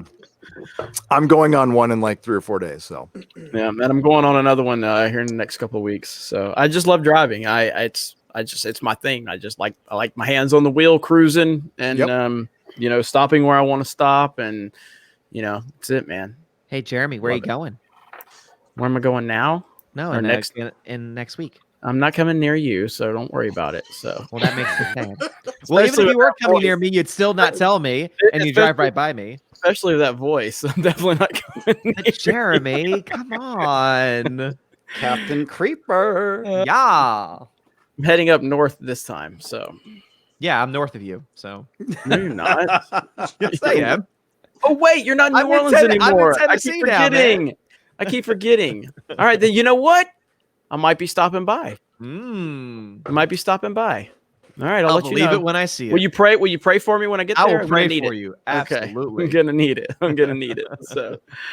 All right, Also, no, I keep forgetting. I forget that you moved because I was thinking New Orleans. Okay, yeah. I'll hit you up, brother. Also, congratulations to Bounding. They just hit 6K. Yep. Nice. Thank you. You beat me to it, Odin. You beat me to it. Yeah, nice. That's awesome. Thank you. Appreciate well that. done. Thank you, Gary. You're welcome. Okay, once a day. Occasional Cortex remembers our car video. Odin, he says, "More hookers and Saint Vader." Oh. Not a lot of people watch that live stream either. I watched it. The fact that people remember it, and yet it's the most memorable. I watched it.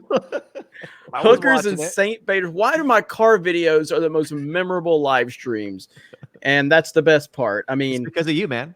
Yeah, I love me some car videos. But looking for hookers in New Orleans with Christian Odin is amazing. I mean, you would think me cruising for hookers and drunks in New York with Cecil would be must-see TV, which it was. But when you're cruising for hookers with Odin, that's even better. Especially So- at and I took you to my church after too. What? Now, Jeremy, go repent. I was like, "Oh, here's my church." He was so uncomfortable. I was like, "Where are the hookers, man?" He Yeah, goes, "I he don't." had me driving in like rush hour traffic. Dude, and you had that anxiety thing going anyway. Yes. too? Oh my god, it was so bad. Oh, you should at Star Wars Celebration. God. I had to go. I had to go find Anna and Jesse because the convention center was just ridiculous in Chicago. And I pulled my car, down by the back area where we go in, and Anna and Jesse couldn't find their way to where we were. So I says, "Are you guys stay there, and I'll come to you." And I was like, "Odin, can you sit here by the vehicle?" He goes, and I'm like, it'll be just a minute. It was just a minute. And I come back out with Anna and Jesse, and like fucking There's a security's truck. around him. He's paranoid. He's like freaking out. He's wanting to cry. It was hilarious. Because there's a car behind me, and I'm like, I don't know who that is. Oh, I was God. scared. I was very scared. Jesus, Odin. We'll protect you. We'll protect you. Thank you. Now, once I was in the convention hall, I got better. But when I first got there and I didn't know anybody, I was just like, guys. He finally found me, and it was all good. No, it's so funny. I found Jeff. So literally, I look up and there's Jeff, and I'm like, oh, it's Jeff. And It's hard not to see Jeff when you look up. Exactly. Orville Nation for $5. Gary, as you may know, and I didn't know this, Orville Nation, one of the first Atari hotels is opening up in San Francisco this year. Do you plan on doing a walkthrough? Regards, PJ. Yeah, I'll do a walkthrough. Hell yeah. I had no Atari idea. Hotel. Yep. Atari An hotel. Atari hotel is opening up. What the hell is an Atari hotel? Like Atari, based on the Atari, the video game developer. I that's why I kind of figured, but Okay, yeah. So they're doing a hotel inspired. It's like an Atari theme. oh, okay, that's so- pretty cool. Yeah, it's actually really cool. So Do you get an Atari in your room? that's a good question. I don't know yet. Probably We'll not, probably- but you'll yeah, have some w- Atari games probably. I was actually planning on covering that over on Gaming with Geeks on our new gaming channel. Hint, plug, Drunk 3PO. there's your sign right there, Drunk. Go ahead and drop those links to Park Hoppin' and Gaming with Geeks, two brand new Geeks and Gamers YouTube channels. There you go. I'll thank you every day, Gary, just like you've had to thank me. So Oh, hi, Anna. I didn't even see. I'm not going to thank you for shit. No, I'm just kidding. Anna's here. Hi, Anna. I didn't see you in the chat. What's up?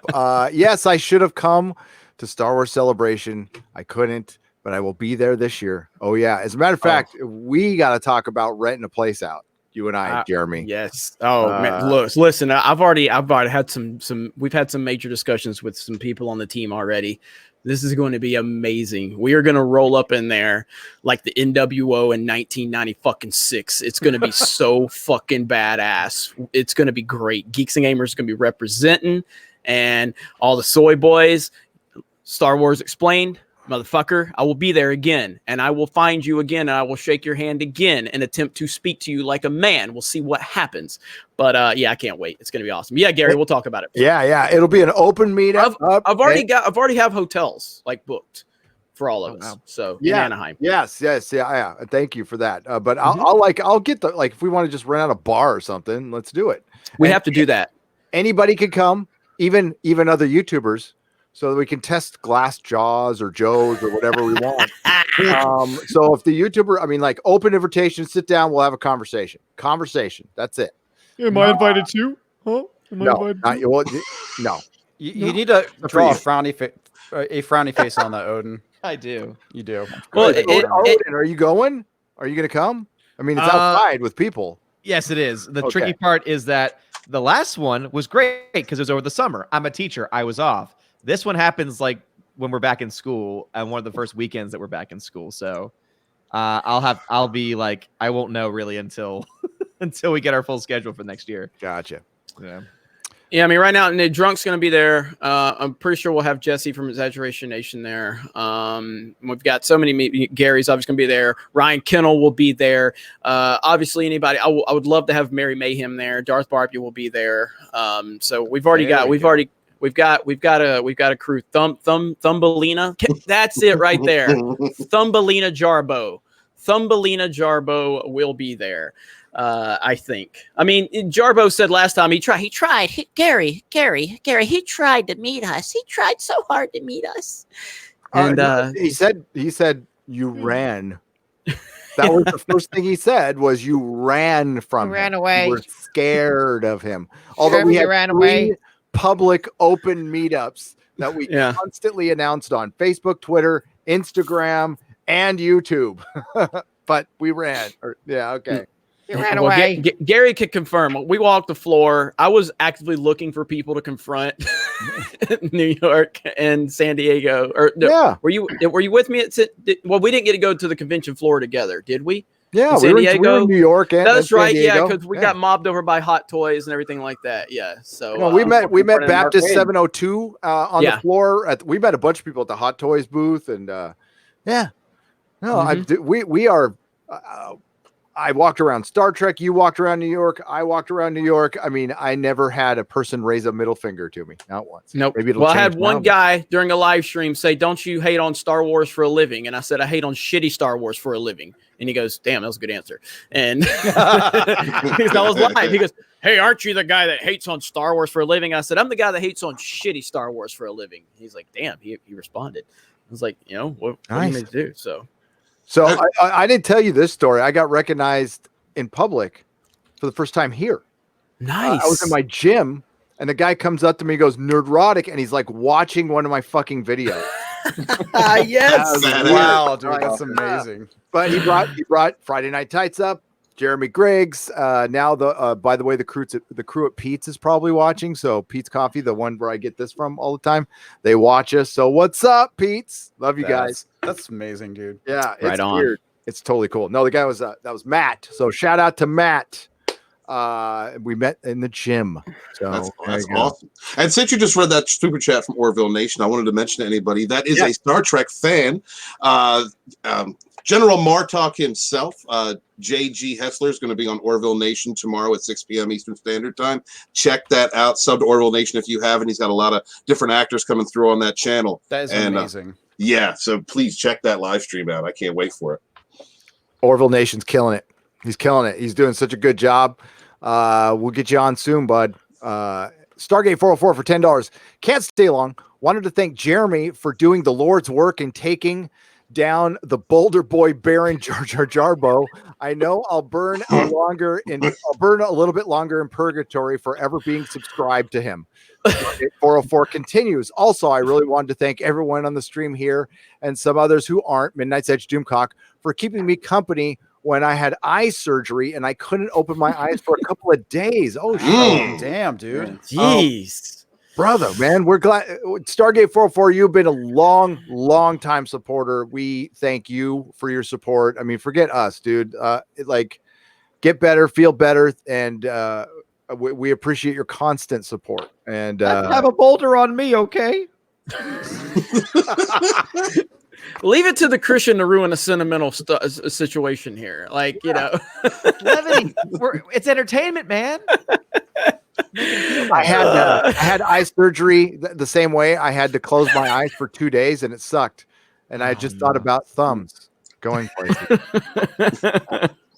Nicholas Horton for £2. Hail, Gary. Happy Brexit Day. Happy Brexit Day, Nicholas Horton. Maybe I'll have a Cal exit day someday when I exit California. You need to do that sooner rather than later, dude. Yeah. Everyone else is. So. Before the earthquake happens. I believe it's illegal already. Hang on. I'm pretty sure that vaping is now illegal here. But you can poop on the street. I thought it was like flavors. Wow. Okay. Yeah. Public urination and defecation. They're all flavored. But vaping is John. bad. They're all flavored. They're flavored gold leaf for nicotine. Yeah.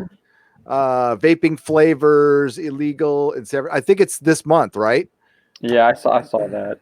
Stupid. So now, if you want, say, if the blue or whatever the other one is, if you want it mailed to you, an adult cannot get any of that shit mailed to him in San Francisco.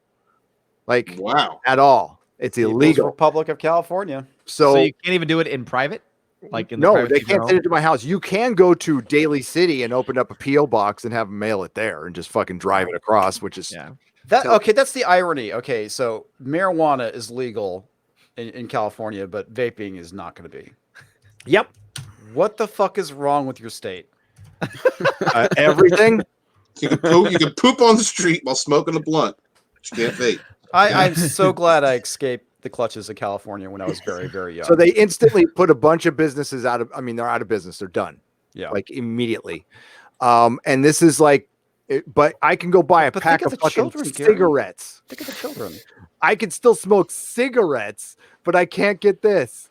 This is so fucking retarded. Oh my god! But Well, I this just is also the state that declared. You just used the R word. I did. This is also the state that declares what caffeine or coffee as a carcinogen. So I'm trying to see the date on this one. Fucking dumb. Whatever. It's stupid. Don't come here. Don't come here for tourists. You'll get shot. You'll step in poo. There's a needle. I mean, just don't come to San Francisco. Don't. I'll be out of here soon. I'm sure I'm actually an advocate for the city. I'm sure they'll love it. Don't come to San Francisco. Save your life. Judicon for $5. Hail, Gary.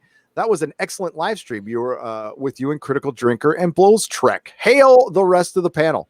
He says, hail. Hail. that Hail. was an awesome live stream, man. Drinker's awesome. I had him on about a month ago on Geeks and Gamers. I still got to have him on again. He is awesome. I almost had him and Mahler on at the same time, but Drinker was just on for a bit, and then Mahler was getting something to eat. But yeah, I love Drinker. Drinker's awesome. Mahler's awesome. Those are great upper tier guys. Mm-hmm. Bird of Prey 5 for $5. Antifa has been destroying NYC today, damaging the subway system because they want free subways and want to disband the police. What the? I bad. don't. You have to pay $5 for a foot long. I don't know what I just saw, but Jack Posobiec just tweeted something, and this Antifa person being carried out. Can I show it, Gary? I don't know what the hell I'm looking at. Yeah, I pull these off the channel anyway. So okay, look at the. I have no idea. Somebody retweeted and said, "Is that Hillary Clinton?" But I mean, here it is right here. So this is them. I don't know what's going on here. I turned the sound off, but look at this. What is that? What is this Antifa person? Is it human? I don't know. What is it? It looks like they're wearing a gorilla mask. It took me a second to make it out. Yeah, what the? Or they're in blackface. I don't know. I can't tell. That's terrible. That is awful. CBS Star Trek alien or something. It really is. I don't know what that is. It's like a pink nightmare. Oh, okay. I see what it is. They're wearing. It looks like a ski mask and glasses. Yeah, in a pink fluffy jacket. It looks like Krang a little bit from Ninja Turtles. Yeah. Soy-based sexual deviant to me. what the fuck? Anyway, I'll God, I'll retweet Posobiec's. that's great. Oh shit, it's crazy. So, Bird of Prey 5. Bird of Prey 5. Thank you so much. I'll look into that. I hope you're okay. Bird. Talk to your boy, man. Talk to your boy. He made a video today. I laughed so hard because he thought he's all right. Fuck it. Anti-Trekker. I love Anti-Trekker. He made a video today. I couldn't believe it's called "Who Is Really to Blame," and he's talking. For the 7th video of the row, he brings up the Fandom Menace, and he's saying we're being too harsh, we're biased, whatever. And then he called me out for calling Jar Jar Abrams again. So I could seriously pull out a video right now where Anti-Trekker is saying he hates people. Like I've watched all his videos.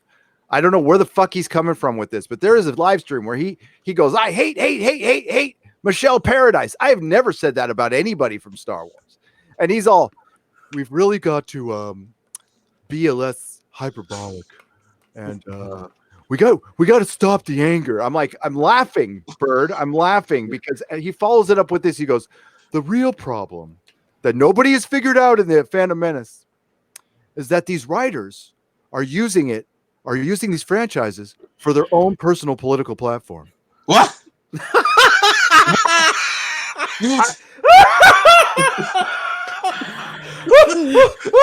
you fucking kidding me?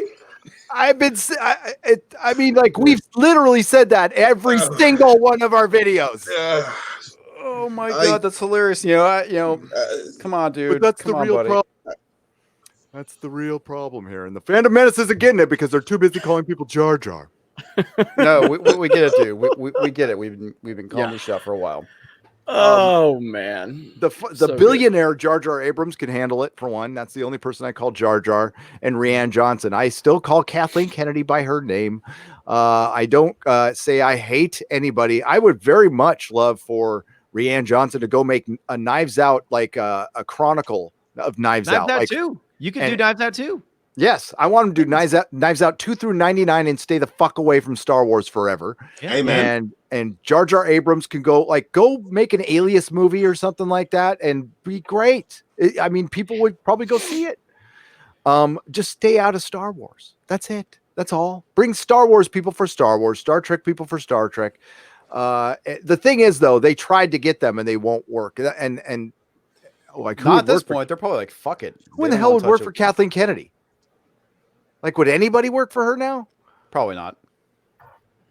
I want an answer to this question, damn it. And I know, okay, Jeremy's Ewan answer is John, why do you think they canceled Kenobi?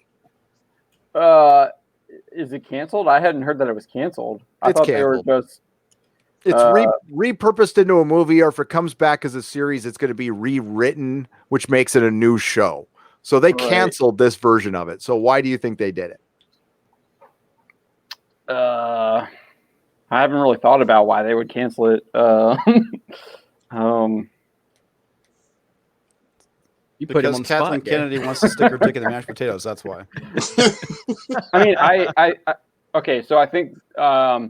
This is kind of where I've been going. Where I think where Star Wars is going. I think Kennedy's going to be done when her contract is up. I think you're seeing Feige is going to start putting more influence on it. I think they kind of showed that when they said he was interested in making a Star Wars film. It looks like he's definitely taking control of everything in Marvel. They just canceled those like woke Marvel TV shows that were supposed to be with like Chelsea Handler and stuff. So I think you're gonna start seeing him like kind of just maybe try and redo Star Wars and try and rejuvenate it. I'm not sure that will be successful, but that I think that's a plausible theory. Do you think he'll just come in as like a fixer and like dip out again, or? I think he's going to have to. I don't know if he's going to have the bandwidth to do everything, especially with getting that new like Marvel super guru title where he's in charge of everything. Obviously, I think recently he has been saying that there's like a team behind him at Marvel now, and it's just not him, which is kind of like a new talking points, which I find interesting. But yeah, I think that's probably what we're going to see is that Kennedy is being moved along. And I think that's probably been a theory since Last Jedi, honestly. I just can't believe I don't know how she still has it. She must be so close to being gone at this point. Like, why bother? But yeah, Kenobi being gone. So we're in the dark days of Star Wars. We got the Clone Wars coming up. I'm sorry, that's not gonna move the needle for Disney Plus. Well, what's even worse about the Clone Wars is that those first 4 episodes were actually already aired on StarWars.com. And they just kind of like repurposed them to be part of this new season. Like those were unfinished episodes from the original, last season or whatever. What was it, 7 or 6, whatever the last one was? I didn't know that. How many new episodes then are we actually getting? I think there's only like 12 total. Wow. I might be wrong. Is there? So I think you're only getting 8 new episodes it follows Captain Rex and like he's like some head of some squad, and that's what those first 4 episodes are gonna follow. And I think they might have made a little bit of changes, and they obviously put them in HD and everything. but they were originally released at like Star Wars Celebration, and then they put them up on StarWars.com, like back in 2016, I think. I don't know. I got an article a bit on it, but it's been a while since I looked at it. Those were the rough renders, right? Where they really didn't have any animation. They just had like the characters that were just kind of being moved around. Yeah, it was really rough, but it was called the Bad Batch. Yeah, because I want to say that I saw like the first two. I didn't realize there was 4. Yeah, there's 4, and it talks about it takes place on this planet called Anexes or whatever, and that was in Star Wars Rebels, because it's been blown up. So we're gonna probably see it get blown up, because that's what Star Wars does now, blows things up. Yes. Everything. Good way of putting it. Just like Star Trek, I guess, with Mars. I can't see Kennedy. I can't see Iger having any faith in Kennedy at this point. How many times has he been caught lying to the public? Of course, didn't she say that the Kenobi series is already written out and ready to go, like months and months ago? She said that at D23 on stage when they announced it, that the scripts were written. So that was the Hollywood Reporter was saying that there was an issue with the script. I don't know. I thought that was a questionable report. Because I think the original report from Collider didn't have that, and but I mean, there's so many people lying at Star Wars. Like Iger lied. He lied to like Lucas about using his scripts or whatever the term is. Sequel treatments. Yeah, the treatments. Yeah. Lied about that. I mean, misled him at the best thing you can say is that he blatantly misled him. Yeah, that's a lie. Yeah, absolutely. Kennedy lies all the time. She says that that they don't have any comics or any kind of source material. That was the best. That was hilarious. So I mean, it's just blatant. It's just really bad. If she hasn't been sidelined at this point, any competent CEO who hasn't sidelined Kathleen Kennedy at this point and has taken over some kind of integral part of Lucasfilm, I just look at the sheer incompetence of Iger would be staggering if something hasn't been done yet. Well, I mean, going back to Doomcock's rumors about Star Wars, I mean, they talked about he talked about an Iger cut and Iger being involved too. So I don't even know how much faith you have in him with picking a successor of Star Wars. And then I think there was that wild rumor about they're talking about Lucas coming back. I'm not really sure I would walk up to a street bum at random and say, "Have you watched Star Wars?" And if they said yes, I would hire them and put them in Kennedy's office. I mean, you probably couldn't do worse. Hey, Gary, I've got to bounce because the Lakers game is getting ready to start, and all right, we're gonna hop on Sports Wars and do some stuff over there. So I just wanted to tell you guys bye. So all right, dude. Take care, Jeremy. Catch you later. And check out Gaming with Geeks and Park Hopping and Sports Wars if you want, but don't leave this stream for any of that. But because I know none of you people care about sports anyway. But yeah, there's a big thing that happened in sports this week. I'm sure you all heard about it, and so we're just gonna have to. It's gonna be a pretty tough night for us sports fans. So anyway, everybody have a great night. Gary, call me whenever it's convenient for you, buddy. I don't want to interrupt your busy 220,000 sub life since you're the biggest channel in Fandom, Menace and the leader, and you don't need me anymore. No. I get it. Who are you? What's your name again? I'm sorry. Who's bailing right now for some sports ball game? Sports ball. Hey, by the way, speaking of sports ball, when was that video going to come in that you said you were going to record this 2 weeks ago? That'll be this weekend. Yeah. All right. Bye, everybody. Bye. Please, dude. So there's one thing I'm kind of curious about. I find it kind of funny that they're bringing in Feige to do all this stuff, but isn't he the one that's bringing the wokeness to the MCU? Well, yeah, that's why I was saying that I don't think that I'm not really confident with him leading the ship. But I also think that this kind of gets back to what we were talking about at the very beginning. You guys are all very optimistic about the wokeness leaving, and I don't see it. I think you're going to start seeing exit in 2025. I think after if Trump gets reelected, I think that's where you're going to start seeing it really diminish. I think it will double down if he gets reelected. I think that's get worse. Highly optimistic. I'm trying, John. We'll get through this together. The thing is, it's never going to get it's never going to fully go away. It's never going to fully go away. Yeah. And I don't expect it to. That's ridiculous to expect it to. But I think The Witcher was a sign of things like that's probably the middle ground that you're going to have to find. And if you don't like that, then I mean, I don't know what to tell you. Maybe you give up on Hollywood, and maybe that's the case because it is their future. The thing is, the streaming wars is going to thin the herd. That's a fact. We are seeing a major paradigm shift, and you're seeing more TV shows than ever, more movies than ever. And shit's going to go down because theaters are dying, networks are dying. So we're in a glut. Kind of like what you saw when music was transitioning. I mean, the same fucking industry. We're going to see the same thing. So when music was transitioning, there was a time we had digital, CD, rec, fucking tapes, everything, music stores and all that shit. Then it was gone. It was all just gone like in a blink of an that. eye. Yep. And that's what it's good. This is going to be too. Listen, I'm live streaming for next to nothing. I mean, thanks to YouTube's giant infrastructure, but I'm live streaming on a $100 webcam, a $200 camera, and a whatever. I mean, too expensive interconnection is not fucking worth it. Broadcast television costs like so much money, so much, just antennas and fucking FCC regulations, all that shit gone. You won't have that's all that overhead will be gone. And then they'll have to get servers but Netflix already has those. Amazon already has those.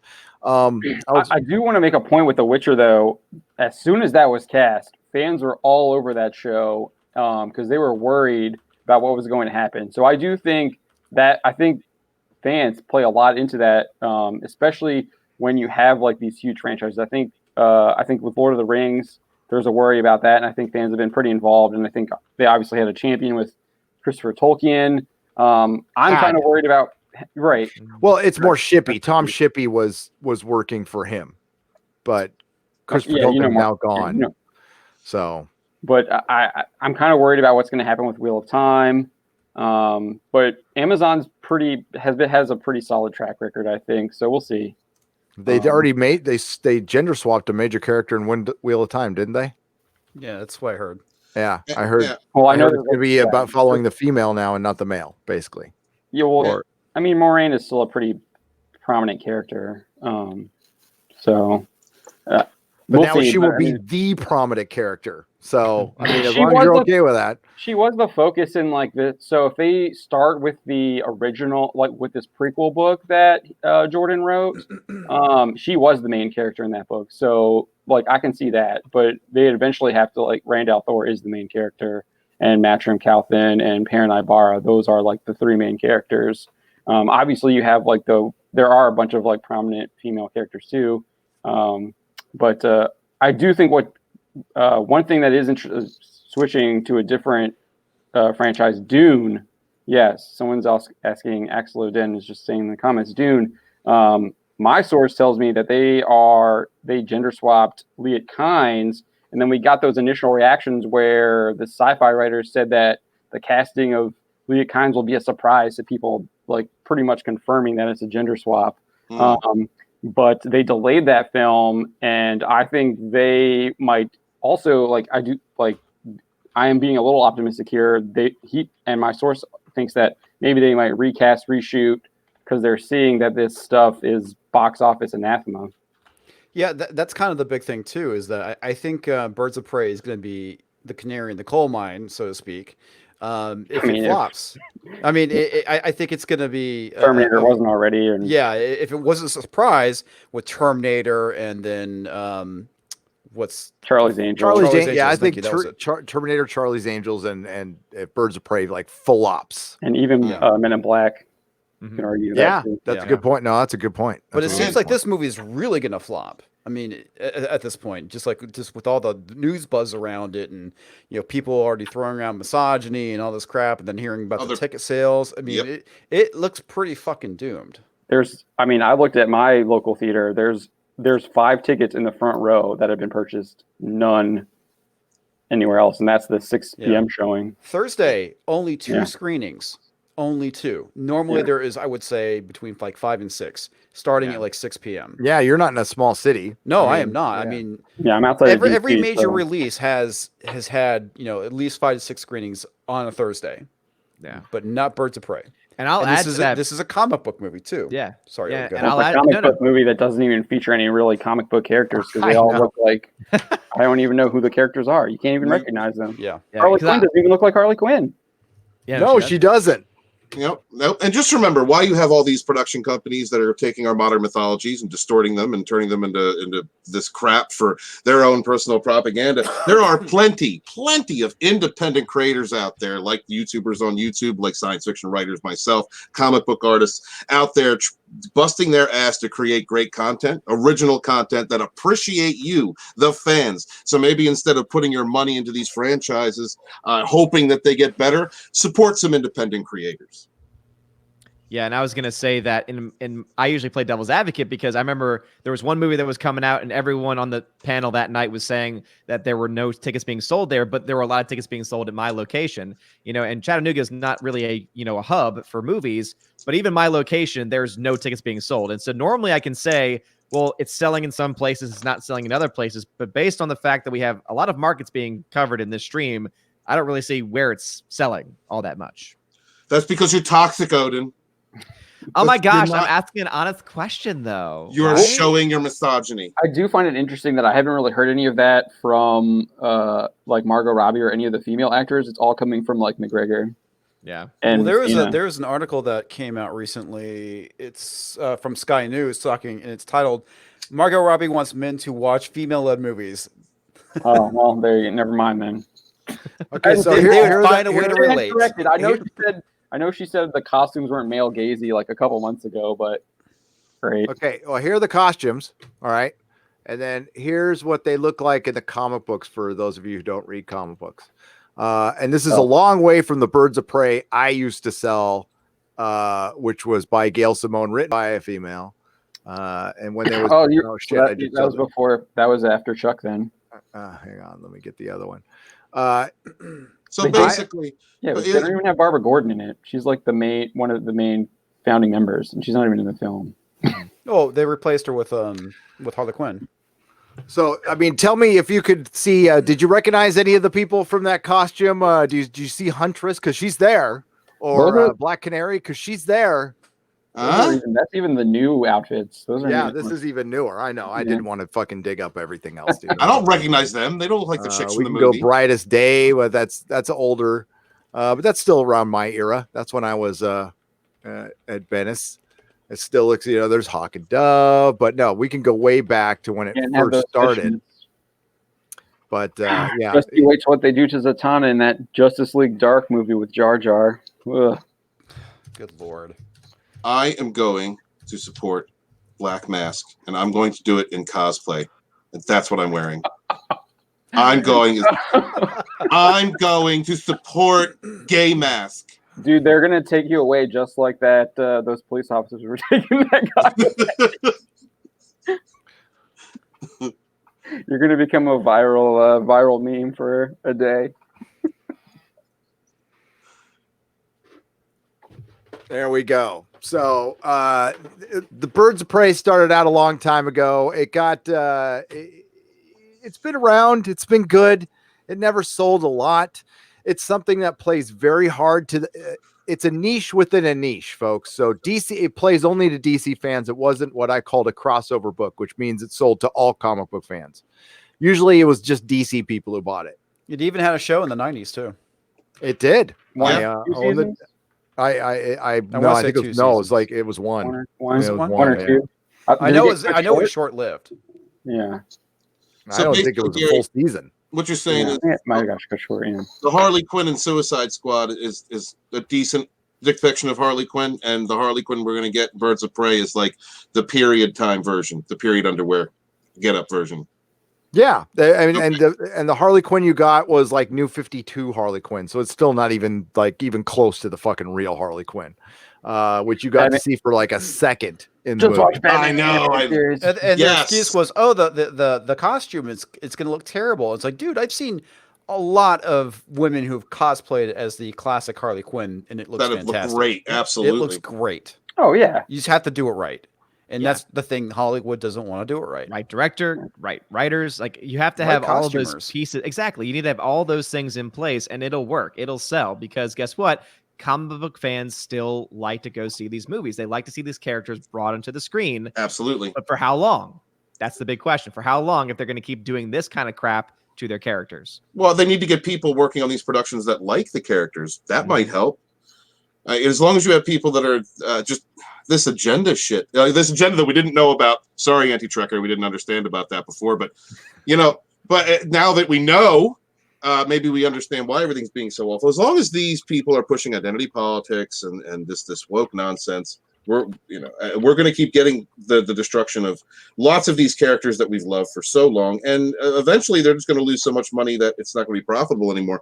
And what I'm hoping is that they change their tune before that, so that we can get some good films, so we can get some good representations of these characters, something that's nostalgic to us. I wouldn't hold my breath. I mean, The Witcher did a pretty good job with their costumes, I thought. I mean, Cavill looked fantastic as Geralt, and Dandelion looked good too. Fantastic.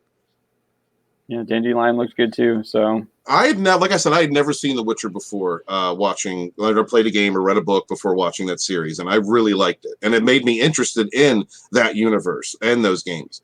So you can attract new customers to any franchise if you present the material the way that it honors the way that it was created in the first place. Apparently, from those of you that have seen it. Perfect example, Game of Thrones. I think that I had never read anything Game of Thrones. I watched that first season. I bought the book, started binging them. The first season is basically like straight from the first book. Yep. Starts out with the same prologue. Yep. Ends where the first book ends. Generally, yeah. And it was pretty much note for note, season for season, book for book until. And it's adapted very well. Yeah, extremely well. What happened to season 8? What happened? I know you guys like to give 5, 6, and 7 happened. What are their names? You got nicknames for them. D&D. Yeah, D&D. Dumb and Dumber. Yeah. I know you like to give them a hard time for how it ended, but I mean they did a pretty good job adapting it in the beginning. And that's because they had source material. Yeah. Right, yeah. They had the blueprint. Yeah, and I mean they did what they were supposed to do. They were supposed to adapt it. I think. Yeah, that's why they didn't do what they were supposed to do towards the end, which was write a good story, and that's what they were exposed for, like being decent adapters.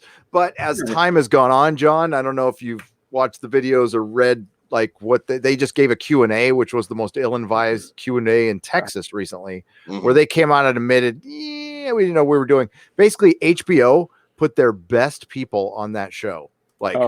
So they were supported by their best people all the time. And I think it just got away from them. And instead of saying we need help, they signed their deal with Netflix and took the and the Star Wars thing clearly. I think they were not only just over their head, I think they were burnt out. Yep. Is what I think. Oh yeah. I mean, what was over a decade, wasn't it? Yep. And I'm sure it was hard. Get help. You could still be executive producer and take all the fucking credit in the world. Just hire somebody and go, hey, do you want on this Game of Thrones thing? And you can get a part of it. So they want to share the glory. You know? I mean, it also seems like that films, they are like, you're starting to see like movies are like, hey, we're going to push back our release date to like make sure things are right now. I'm fine with that. So yeah, I mean, Sonic, I think that's the perfect example. And we told them like it was crap. They went back, they fixed it, and it looks a lot better now. I know a lot of people went apeshit when CD Projekt Red announced that they're delaying Cyberpunk, but I'd rather have a good fucking game out of the box than a pile of garbage. Oh absolutely. Yeah, same with Final Fantasy VII Remake. Delay. Like I think like I'm actually kind of pissed. Like so I like Pokemon. They should have delayed that and given us these expansions that they announced as part of the game instead of that pissed me off too, man. Pay $30 for stuff that I think should be part of the game that's going to have these Pokemon that should have been in there in the first place. Yep. Imagine that. Incomplete wild area. But we'll expand it if you pay us more money. No, I'm not. Hey, Mark C, the P.O. box it's on the end of every single one of my videos, brother. He doesn't wait to the end, Gary. It's also on my website. The about page. I seriously put my P.O. box at the end of every single one of my videos. You have a website? Yeah. Oh my gosh. Wow. It's amazing. We've been beaten down by these franchises for so long that when we get creators that appreciate the fans, like with Sonic. I really didn't have any interest in going to see the Sonic movie. I'm a Mario kid. But since they stopped, they held the production up and went back and fixed it because of the critiquing from the fandom. That makes me appreciate what they're doing, what they're trying to do. So I'm going to go see it. I'm going to support productions and creators that are trying to work with their fans.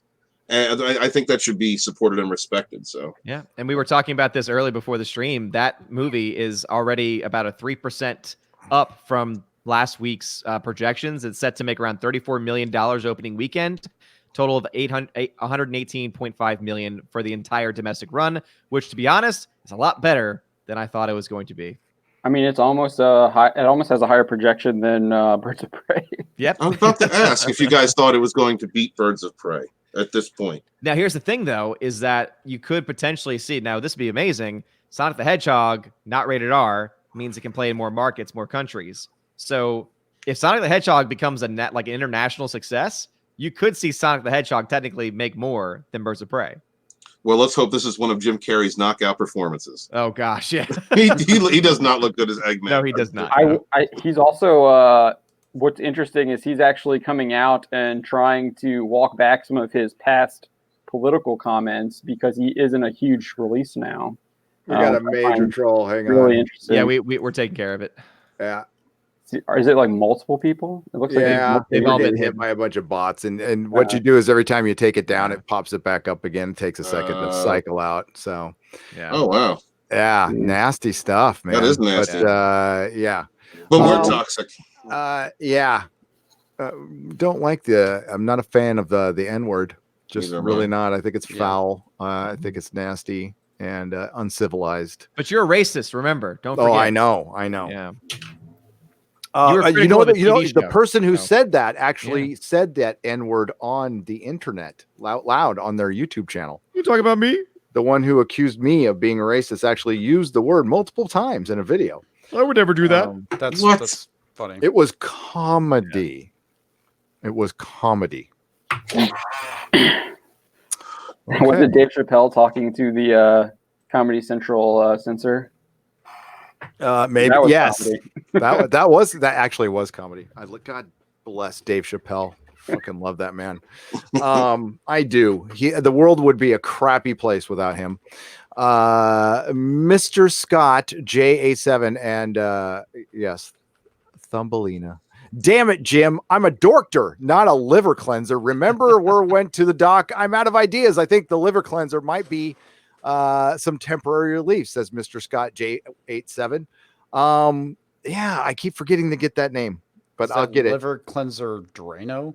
Yeah, pretty much is. It came out 3 years ago. You have to get it prescribed to you. It's not one you can buy over the counter. And it's a powder that you put into a drink, but you also it's not magic juice. By the way, the reason people ask is I lost 50 pounds in a month. So I also followed the instructions to the letter, worked out every single day, and probably ate less than it said on there. Because once you train your body to eat less, you don't get as hungry. It's the truth. Yeah. It's a rough 3 or 4 days, but after that, it's like you don't even notice it if you stick with it. No salt, no sugar, no bread. Period. You can't have meat for the first 5 days. Yeah, that's my whole diet.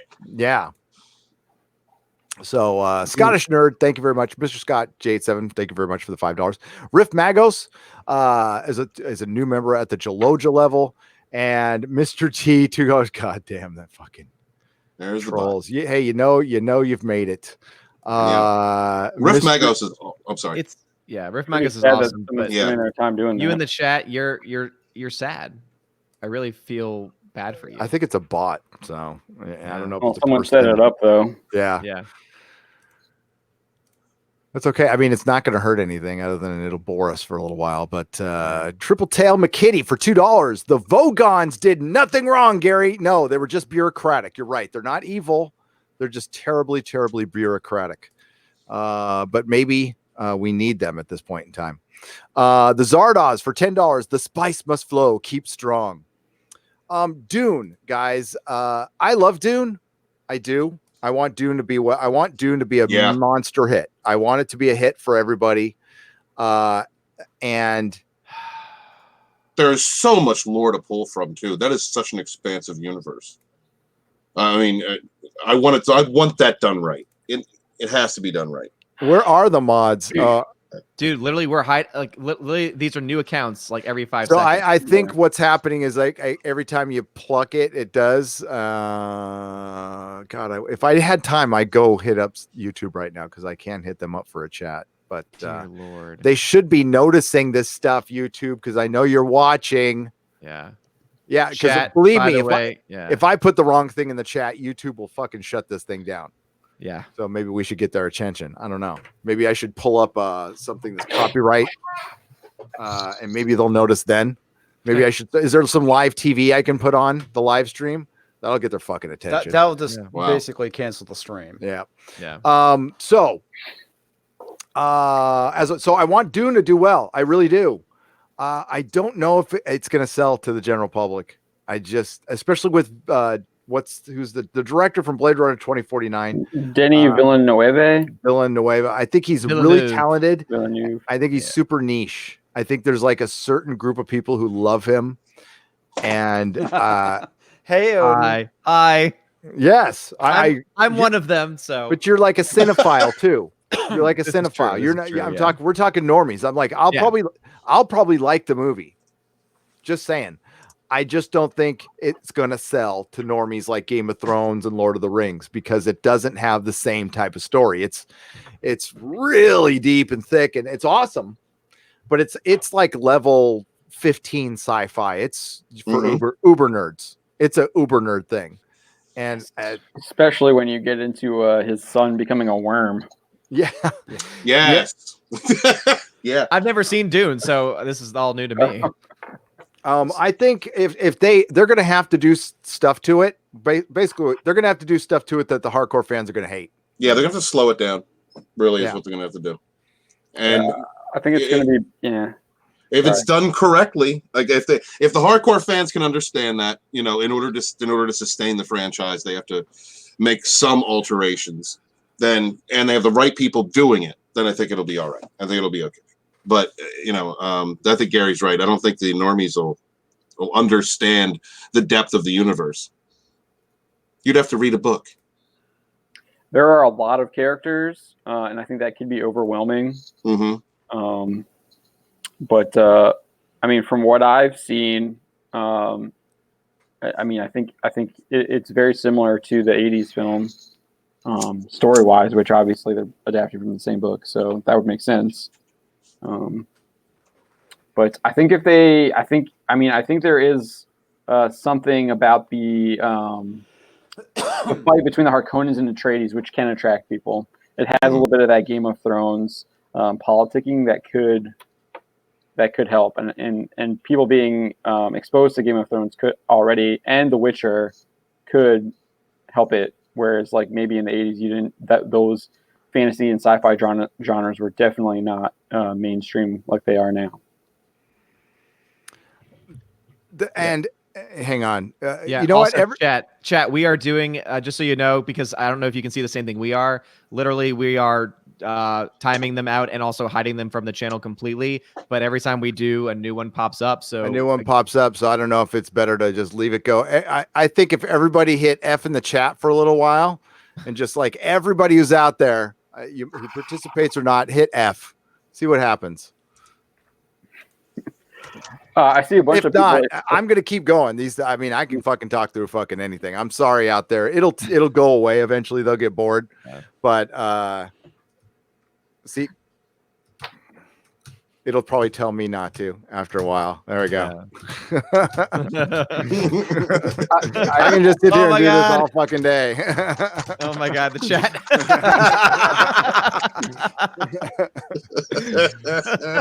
Ask for fuck off, troll, you fucking bitches. Shit. That's awesome. Just keep doing that for a while. Let's go. I do think Dune would have been better served as a TV series, though. I agree. You kind of have to. I mean, that was a pretty big ass novel, wasn't it?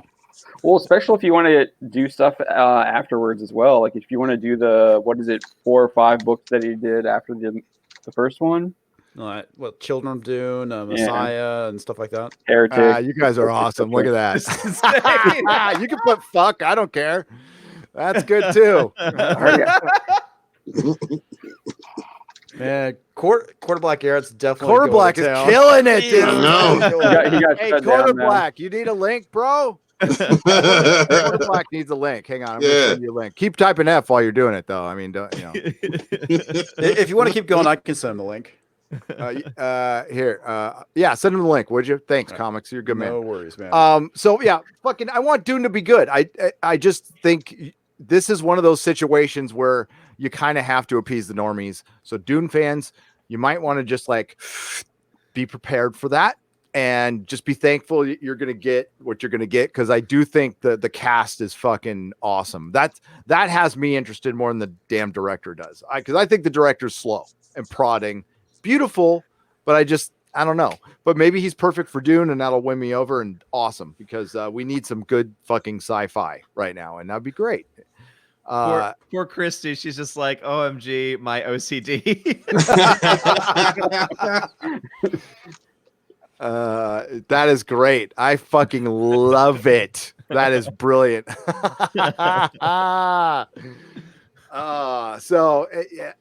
Okay. Let's get to some other live. And for people who want to actually interact, I do apologize, but that's part of what YouTubing is right now. And they police the shit. They were copyright claimed me in a fucking half a second, but they can't take care of my chat on a live stream. So there you go. I will send this to them. We'll see if like absolutely nothing will happen, but, the Zardoz, thank you again for the $10. Gaming or what? Trademark for $10. How can I buy a Nerdrotic hat? Oh, like that awesome one that the handsome John F. Trent is wearing right now. Let's fucking look. Well, those were a New York. There he goes right there. Look at that Nerdrotic hat. That is nice. That's beautiful. That is a dead sexy hat. Yes. And a beautiful model. I've been waiting. Yes, I've been waiting to be able to show it off. Mrs. Nerdrotic had those specially made for New York Comic Con, and I think the next round will be the next con we go to, which I think will be England. But we will get them going because we have a lot of requests for that. So wait, you're going to be in London? I'm good. Yeah, I'm going to the UK in April. Sweet. That should be fun. Yeah, it's going to be a blast. Oh. It's going to be a blast. Tamani 3905 for $10 says thank you. And Alan Massey becomes a member at the Gandalf level. I appreciate it, Alan Massey. Riff Magos. And listen, I wouldn't be surprised at all if Thumbelina was behind this. I doubt it, though. I don't know if he has that kind of pull. I don't know who's into this. Probably. God. He became a member. One of the people that became a member. Oh my God. Oh, I can end that. Yeah. I can end that right well, I mean, now. we can still hide them from the channel, but like hammer it. That tells me that it's not just a bot because yeah. All right. They're probably using software to do it, though. Yeah. Oh yeah, and there's a group of them that's doing it. Yeah. That's great. Yeah. Still not going to stop my stream, guys. I'm not going to go anywhere. I apologize for the chat. At that chat. Chat is fucking killing it.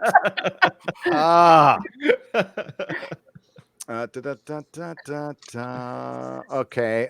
Let me go see. Let me go down. Which one became the member? Which one was it? It was like Proto Molecule or something. There it is, right there. Okay. Boom, boom, boom.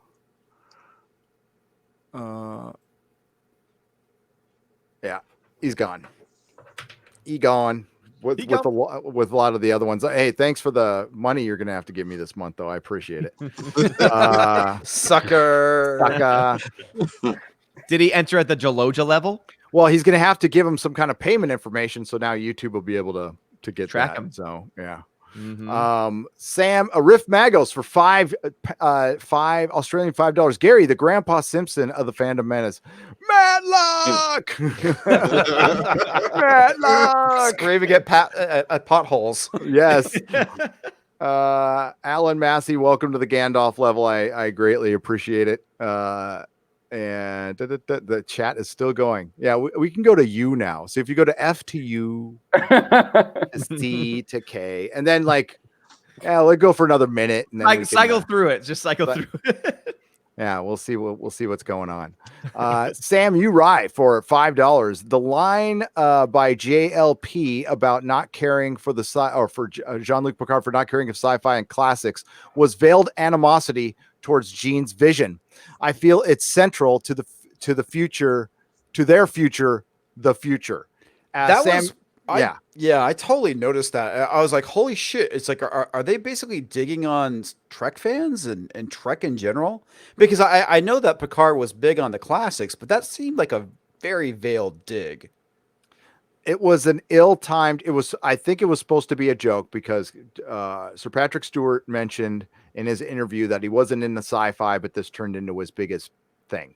Right. So I'm going to err on the side of maybe they were putting it in there, but that shows how fucking tone deaf, detached, stupid they fucking are for putting in there. That, like, you don't fucking say that to Star Trek fans. Yeah. I mean, just don't. Right. Now, a lot of Star Trek fans are hanging their hats on this. Listen, I understand channels. That's why you don't want to call your channel like Star Trek, whatever. If you want to talk about the lore all the time, like Trek Yards, they're great. They talk about ships. So, I mean, I got nothing there. People call them like, listen, they're just fans. They're not there to battle. They're not there for the culture war. They're there to geek out on ships and Eagle Moss and stuff like that. They have every right to exist and say what they want and be left alone. So I don't recommend anybody I see people going at them. I've met them. They are incredibly nice people. And they have a right to exist, but there's some out there, especially in Doctor Who land, who have their channels centered around this. And they feel like we're threatening their future by criticizing their show. No, your show sucks. It's not our fault. I'm sorry. It's bad. But with Doctor Who and Star Trek, you got 50 years of stuff to cover. So you're safe. You're good. Just do lore, talk about classic episodes, and you're fine. The new stuff, this is terrible. And you cannot objectively tell me that this is, well, it's better shit. It's still shit. It's better shit, but it's shit. It's got a better texture, but it's shit. And that's what Doctor Who and Star Trek Picard is not as bad as like Doctor Who. Okay, I'll tell you that right now. But Steven, what did you think of the second episode overall? What was your feel? I know you liked the first one, and that's the second episode broke me. The second episode broke me because I was hoping that they would begin to flush out some of the things I didn't like about the first episode.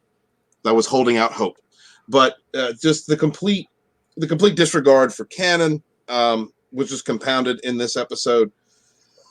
Picard acting in ways, just some of the simplest decisions, like we covered about earlier when they were talking, when he was talking with his Humulan servant about, I'm not going to reach out to Riker or Worf or Geordi. Like, that just doesn't make sense. No, that makes zero sense. Makes zero sense. He would absolutely reach out to them, especially if it was concerning Data and Data's daughter, Lau, or the new Lau. Geordi, right. At a minimum. Yeah, I mean, and you can't tell me you couldn't afford at least one character to come along for the ride. Of any of them, Geordi was friends with Data. Yeah. I'm still having problems dealing with one of my biggest issues here is they went through one of the themes in Star Trek The Next Generation was about the sentience of Data. Was he a sentient being? Could he make his own decisions? So you're telling me that the same Federation would allow the creation of synthetics to use as a slave race? Because by their own definition under Federation law, an android is a sentient being that can make his own decisions. So they basically built a slave race. That would not happen in the Federation. No. Being isolationist, being xenophobic, that goes against everything that Starfleet, that the Federation was built upon. It's in complete contradiction to the lore. It's in contradiction to the vision of Gene Roddenberry. I feel like this is a series, again, we're getting people that are looking at a franchise through the lens of someone in early 21st century, far radical ideological socio-political view, and it doesn't fit. It does not fit. You're trying to turn something that was optimistic and bright into a dystopian future, and it just doesn't fit. No. It doesn't feel at all like it doesn't have the tempo. It doesn't. I understand upgrading some of the technology. I understand upgrading some of the. Wait, hold on. Sorry, Matt Matson, don't time out people for doing that in the chat. Yeah. I don't know if you just got here, Matt. Yeah. I don't know if you just got here. Yeah, Dean's cool, Matt. So They're all Matt, cool. yeah, Matt, if you did just to reset what's going on, we had on the trigger. we had a troll, so we have everybody going FUKE to get the fucking troll out of here because they were dropping the N-word like over and over and over again. So I just told everybody for like 5 minutes straight to put FUCK in the chat. Yeah, And just keep it going. And That's Garrett's on here, my by the way. orders. Yeah. And what's up, Garrett? That's so I met Matt. Good looking out. Dean Heiss. I'm sorry. Matt was just looking out, so he doesn't know what's going on. But Dean Heiss is fucking cool beans here. Always been cool here. So just apologies. Yeah, there's a troll out there. They've been lighting up our chat. So for the last 5 minutes, our chat's been defending us by typing in FUCK because I'm trying to get YouTube's attention. I'm going to go so far as to like start putting live TV on this thing to get their attention. By the way, I figure it's pretty fucking easy to figure out who the fucking troll is, by the way. So we'll just leave it at that. We start just because somebody got talked about that, you know, I figure if a person isn't beyond, you know, we'll just leave it open. I'll just say I have a feeling I know. Quarter Black Garrett's backstage. Well, Gary. Yeah, I got what's him. up? He's here now. He's Oh, on. What's going on? Okay. I thought I'd brother. I Quarter copied Black. John. Oh my gosh, What's up? y'all What's wearing going the on? same thing. This is great.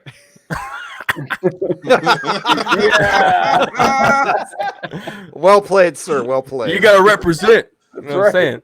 saying? F's in the chat. Ah, nice. Look at that. Oh, look at that. I don't know where my hat is. It's around here somewhere, but look at these sexy men right there.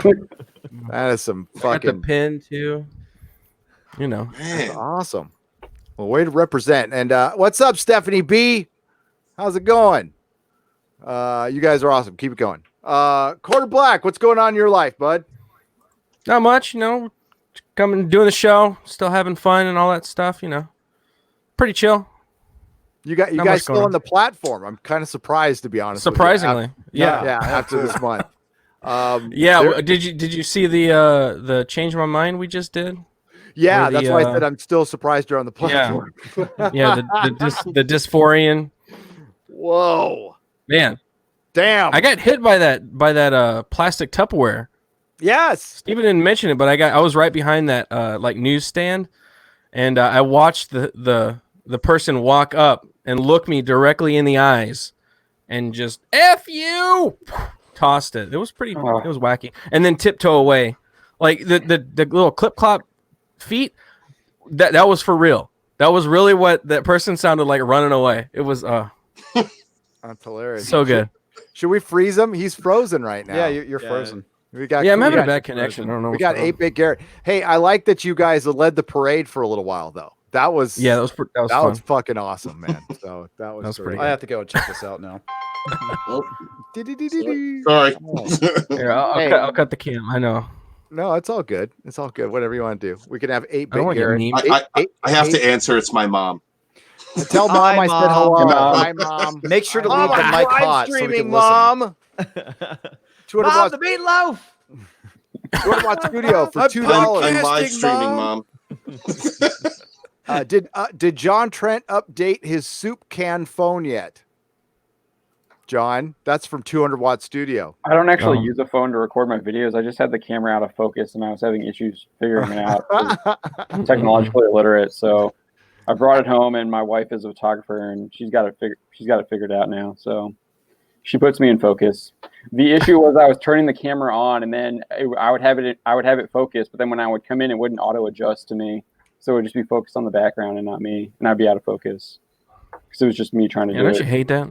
Yeah, but Hey, Yeah, man, we if you want fixed to get that artsy problem. with it, that's a great way of handling it. Adam Wolfer for $2 says China also closed and stopped filming all movies. So they've stopped filming yeah. over there. So They are locked down. They're locked down. okay, is it really that bad? That must be worse Hey. than so they're it's saying. coming out of China, so whether or Always not you the want Yeah. to give them all coronavirus. that. I don't know like what the death count is or anything, but I just know that I keep hearing like they're shutting down different businesses. People are just stuck in their homes. They're finding other things to do. Like the trains are shut down. It's pretty wacky. Yeah, I'm kind of I don't know what's worried going that on. they're going to use this as an opportunity to kill political opponents.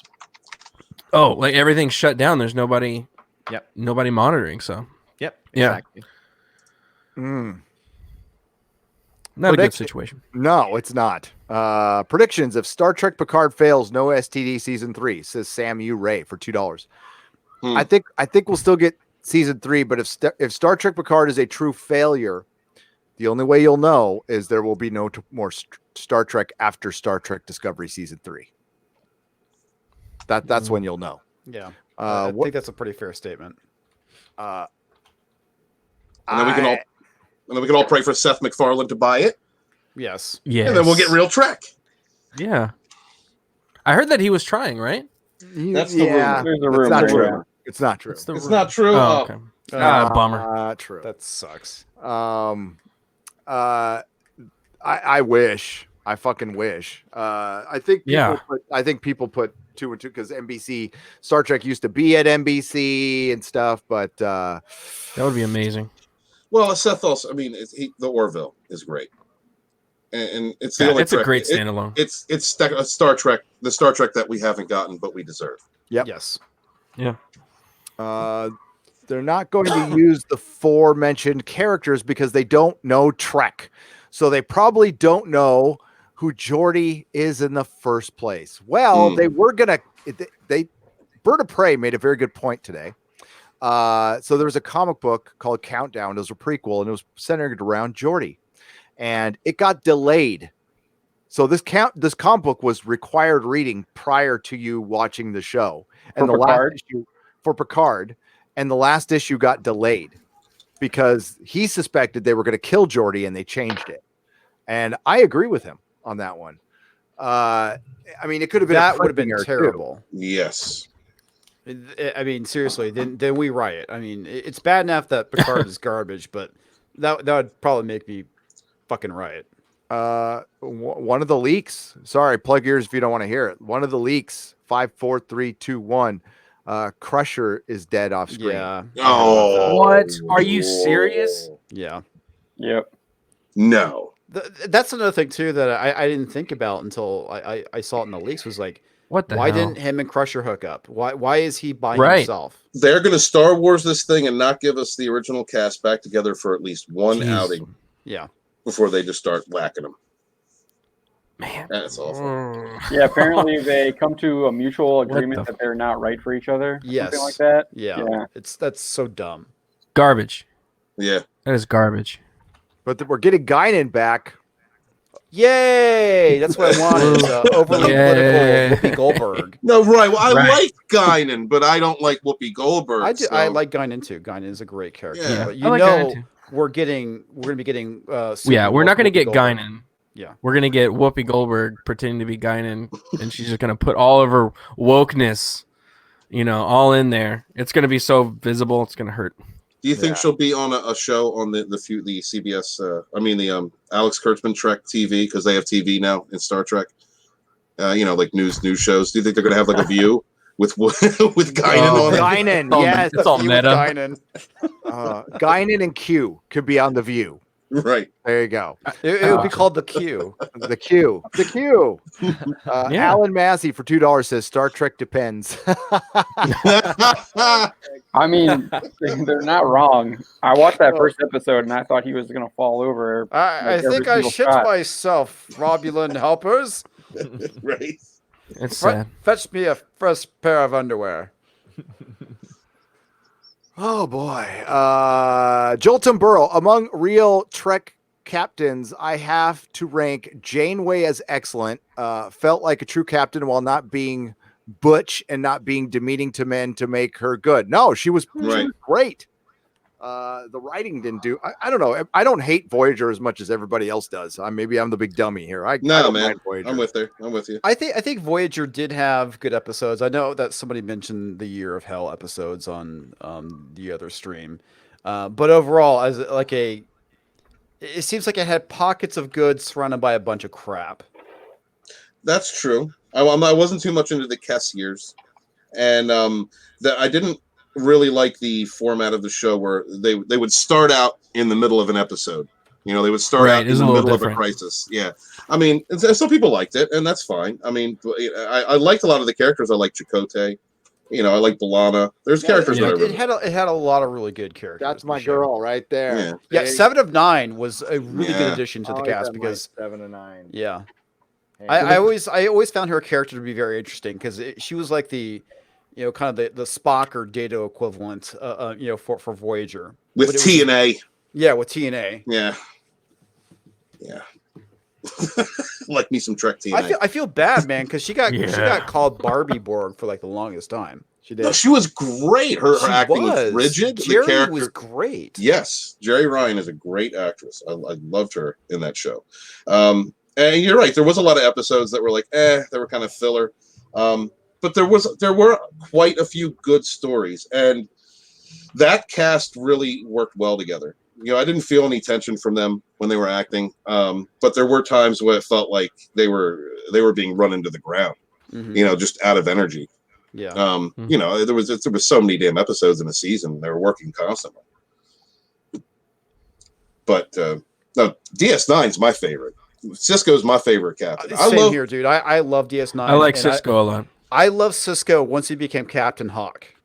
You know, before when he shaved the head and got the goatee and you know he was Hawk again, that's when DS9 became fucking epic. And I'm a big fan of the Klingons, and the Klingons were a big part of that show. Yes. And like General Martok, J.G. Jessler, who's going to be on Orville Nation tomorrow at 6 p.m. Eastern Standard Time, if I haven't mentioned that already, which I can't wait for. You know, Michael Dorn, he continued his story arc, and it was different. Like the Worf that you got in DS9 was different than the one in TNG. It continued his evolution. Exactly. Yeah, it's just the Defiant was also great. That was a sweet ass ship. Yes. I like that, and I'm also a big fan of Babylon 5, and I know that they borrowed a lot of themes from Babylon 5. Yeah, Babylon 5 was also a great show. Yeah, but you know, everything, the Dominion War, I liked the Dominion. Some people didn't like that. I liked it a lot. And you know, also they continued the tradition of asshole admirals, like you know, Admiral Bitchface in Picard episode 2. You know, that was over the top. That is not how you do an asshole admiral. Go back and look at DS9 or TNG even, where you have the hard-nosed, you know, admirals that just didn't care what you thought. They wanted what they wanted. They would almost to the point of talking down to you, but never cross that line. And then you look at Admiral Bitchface, and it's a complete contrast. And that's the Vulcan one, right? Not the. Oh one no, no. That was Commodore, not a Vulcan. Oh yeah, that's right. Commodore, not a Vulcan. Commodore, not a Vulcan. I'm talking about Admiral Bitchface, who was chewing out Picard. Yeah, that wasn't his house anymore. That is men writing women. These are like, sorry to use this term, but betas writing women how they think women want to hear women talking to men. That's exactly what that was. That was not a woman would not write a woman like that. That was Kurtzman came out and fucking said. I mean, he didn't write this episode, but that was Akiva Goldsman and Michael Chabon writing. I mean, absolutely. Neither of these guys know how to write women. No, they're fucking terrible. No, those are Chabon married. Those are the kind of guys who pay women to talk down to them and put ice picks to their balls. They have no idea. Yep. Oh, jeez. Michael Chabon wears Birkenstocks. I mean, I just leave it right there. So, and that's enough. That's enough. Sorry, Garrett. It just makes me think of the NoFX song. Daniel James for $14.99. I'm a Trek fan. Don't mind Trek 2009 or beyond. Didn't get past first episode STD. Won't watch Picard. More excited for Orville season 3. I am too. Hopefully that gets to NBC with Seth. Need post Nemesis series by him. We do. Orville season 3 will be watched by more people than who watch Star Trek Picard on CBS All Access. I'll fucking guarantee you that. I can promise you that. Oh yeah, Gary, have you heard anything about is Seth still in control of the Orville? So far, after yes. leaving Fox? Okay. Right, there is hope. Okay. Basically the Orville has to do really fucking well. Well, I'm going to watch the shit out of it. And that was like basically everybody in our office is psyched for the next season. Like individually, I was talking about it, and then two of our editors were like, "Oh, you're talking about Orville? I love that show," and we all just like started talking about it, and like 5 of us are gonna watch it. That's awesome. So it's gonna be great. That's awesome. I mean, that would be it has to be watched anyway. That would have been, for it to get another season, it needs to be very popular and watched by a lot of people and trending on Twitter. So they're releasing it weekly, and that's all I can say. Now, is it just going to be on Hulu? Yeah. Okay. Well, here in the States, I don't know about internationally. I didn't ask. Well, no, I'm just surprised it's not going to actually be on Fox anymore. Is Hulu international? People, or is that only a United States thing? I don't know. I am not sure. I will look it up. Does it have to do better than what it did in season 2? What was that? Does it have to do better than what it did in season 2? Because looks like the season finale was like just shy of 3 million. Yeah, but I mean, it depends on. I can't say too much. Listen, for anybody out there who calls me a grifter, I mean, you can. I don't care. I make a couple bucks here, but thank you for the super chats. But I never have asked for one yet. Since I started, I have yet to ask for one. Well, I have. Hang on. Sorry, I have information right now on 2 TV shows that would guarantee me 1 million views each on a video. Guarantee it. I'd get somebody fired and I'd fuck somebody else over. But if I told you this shit in a video and I just blabbed about it for 5 months, it would blow your fucking minds and it would get me so many clicks. Not going to do it. Are you saying you have sources? I'm saying I have fucking sources, and I'm not even in LA. I'm not even in LA. Oh. That's awesome, Gary. Yeah. Look at that. What's up, Steven? Yeah, sorry, I didn't mean to interrupt you. Hulu doesn't have any international plans. It's only available in the US. But if you get yourself a VPN, something that it can change your VPN, or change your address, then you'd be able to get it outside the US. Hey, let me shout out a VPN. They offered to sponsor me, but I said no.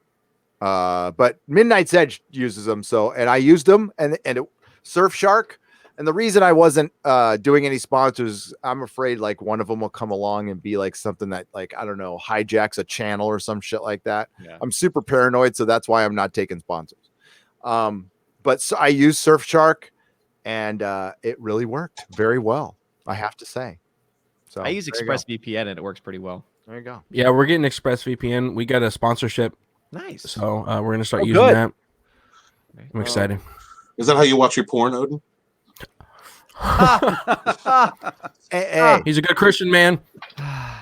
Well, How dare you besmirch his name? Porn is watching people doing nice things for each other, like giving each other's gifts, and that's. I only watch charity streams.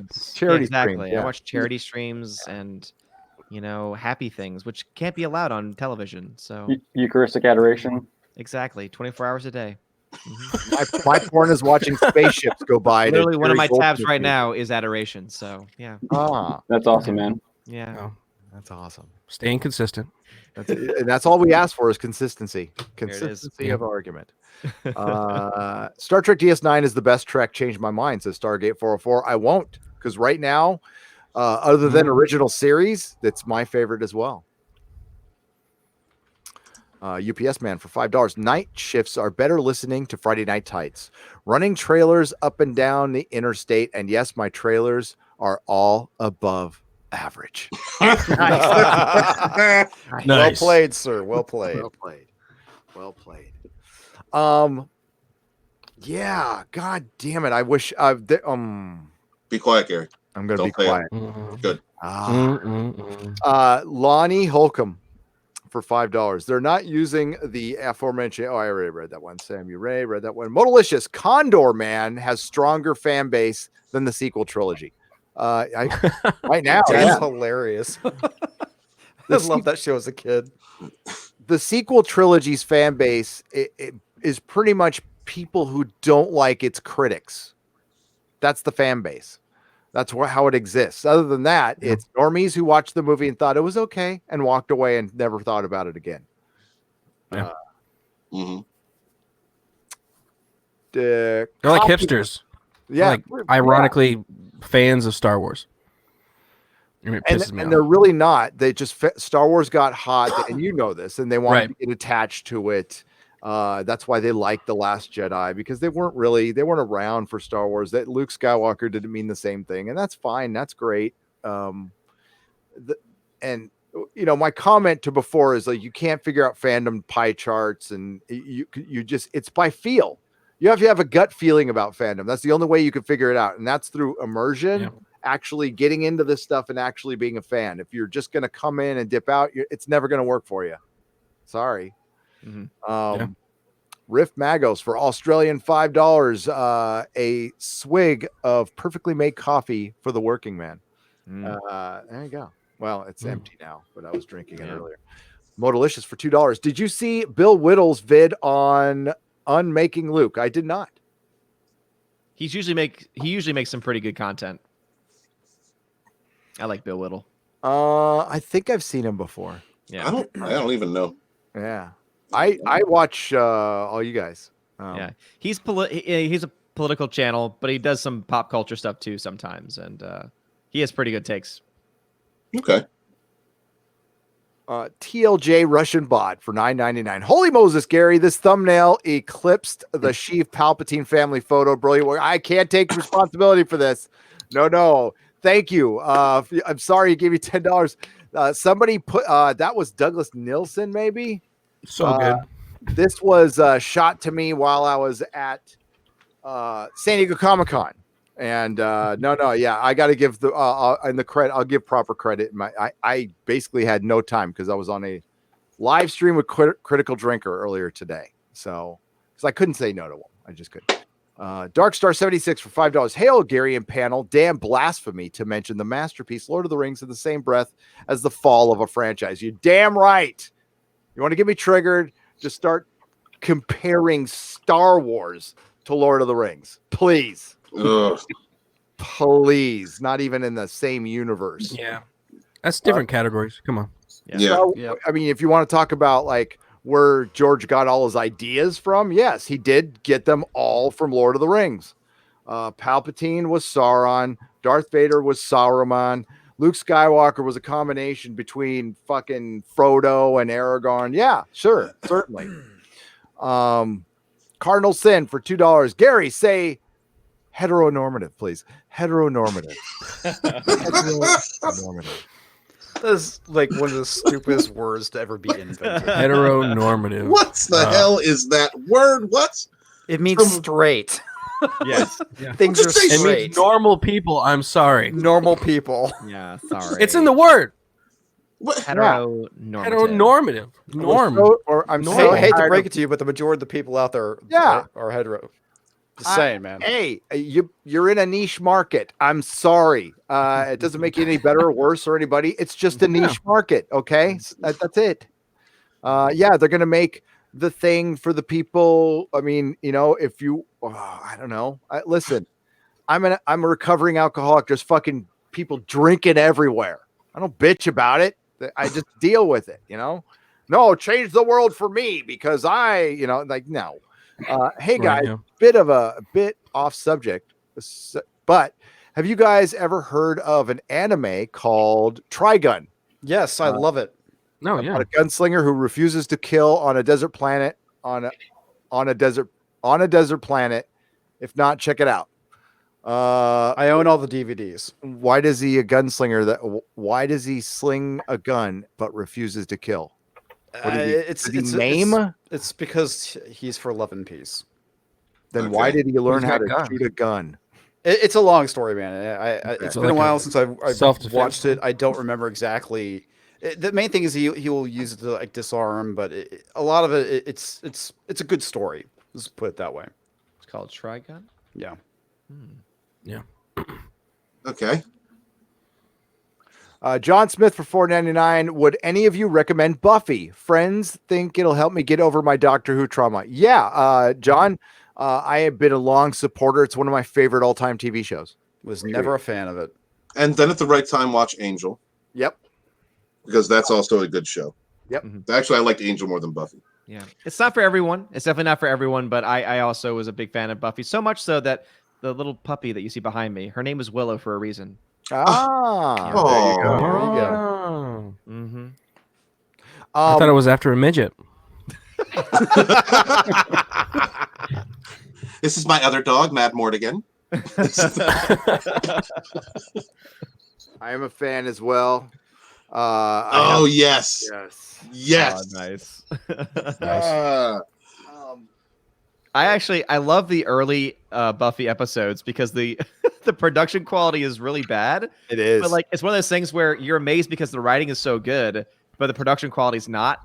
And so you're kind of like this, wait, I like what I'm seeing and hearing, but there's just something not quite right. And it's great because there's a couple episodes where a boom mic just drops in the frame and you can just see, you can see the camera guy and it's like, oh, it's great. I love it.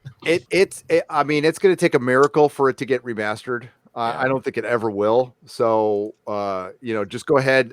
Right now, I bought at Walmart Angel Complete Series on DVD for $30. Fucking jump on that if you see it. Got them in my closet. The only Whedon show I actually liked was Firefly. I didn't like any of his other stuff. Yeah, I'm the same way. One obscure show that maybe you saw, maybe you didn't, Dollhouse. I saw it. I didn't like it. I thought it was boring. I never had a chance. The concept I broke never watched that one. But season 5 of Angel is like damn near perfect television. Yes. And you want to talk about like it was Batman of the time. He was a superhero. He's essentially a superhero, and it does it does stuff with story that no other show was doing with their main characters. And unfortunately, he's been copied so much now that Whedon speak is like considered the devil, and I understand that because every writer thinks they can write like Joss Whedon now, and I don't like him now. I wouldn't hang out with this dude. I wouldn't break bread with him. I doubt he would break bread with me. But there was a time when he was really freaking good as a writer. That's it. But he's a creepy human being, based on what his ex-wife says. Yep. Keep me in the loop for Star Wars Celebration. I will cruise up from San Diego and take event photos for all the meetups and convention. John Kokoza, what's up, John?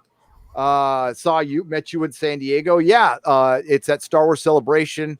I will let you guys know. I'll rent someplace out that's nice and big that everybody, everybody can show up. Even people, you have my solemn promise. If people from who are not, it's not just for the Fandom Menace. Okay, it's for anybody who is a fan of Nerdrotic or Geeks and Gamers or not.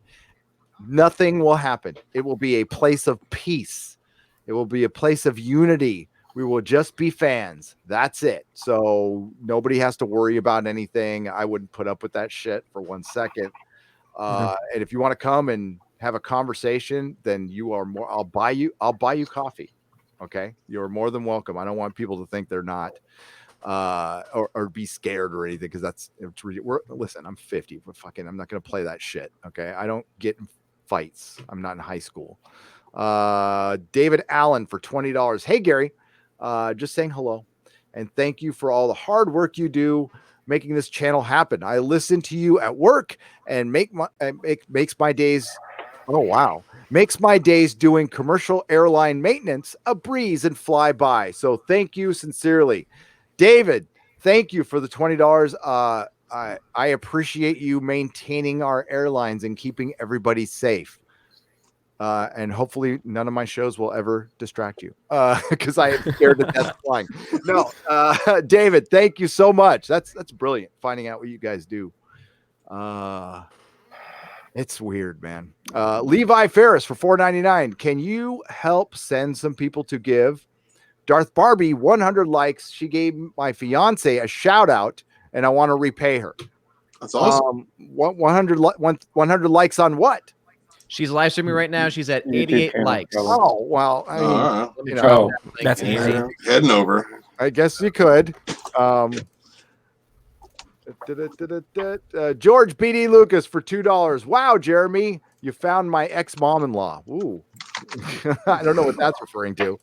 Ryan Landis for $5. I predict that Jeremy and Gary will write a book about the Phantom Menace and sell the rights to Disney. I think it's already being done, and I can't write. Gary's played by Brie Larson. Who will play Jeremy? Brie Larson. It'll be a dual role. Yeah, it'd be better if it's Brie Larson. Brie Larson and Brie Larson. Brie Larson plays Brie Larson. Yeah, go over to a competing live stream and give it a like. You know, 106. I'm happy to give her a like when I'm not live streaming on my own live stream. Thank you very much.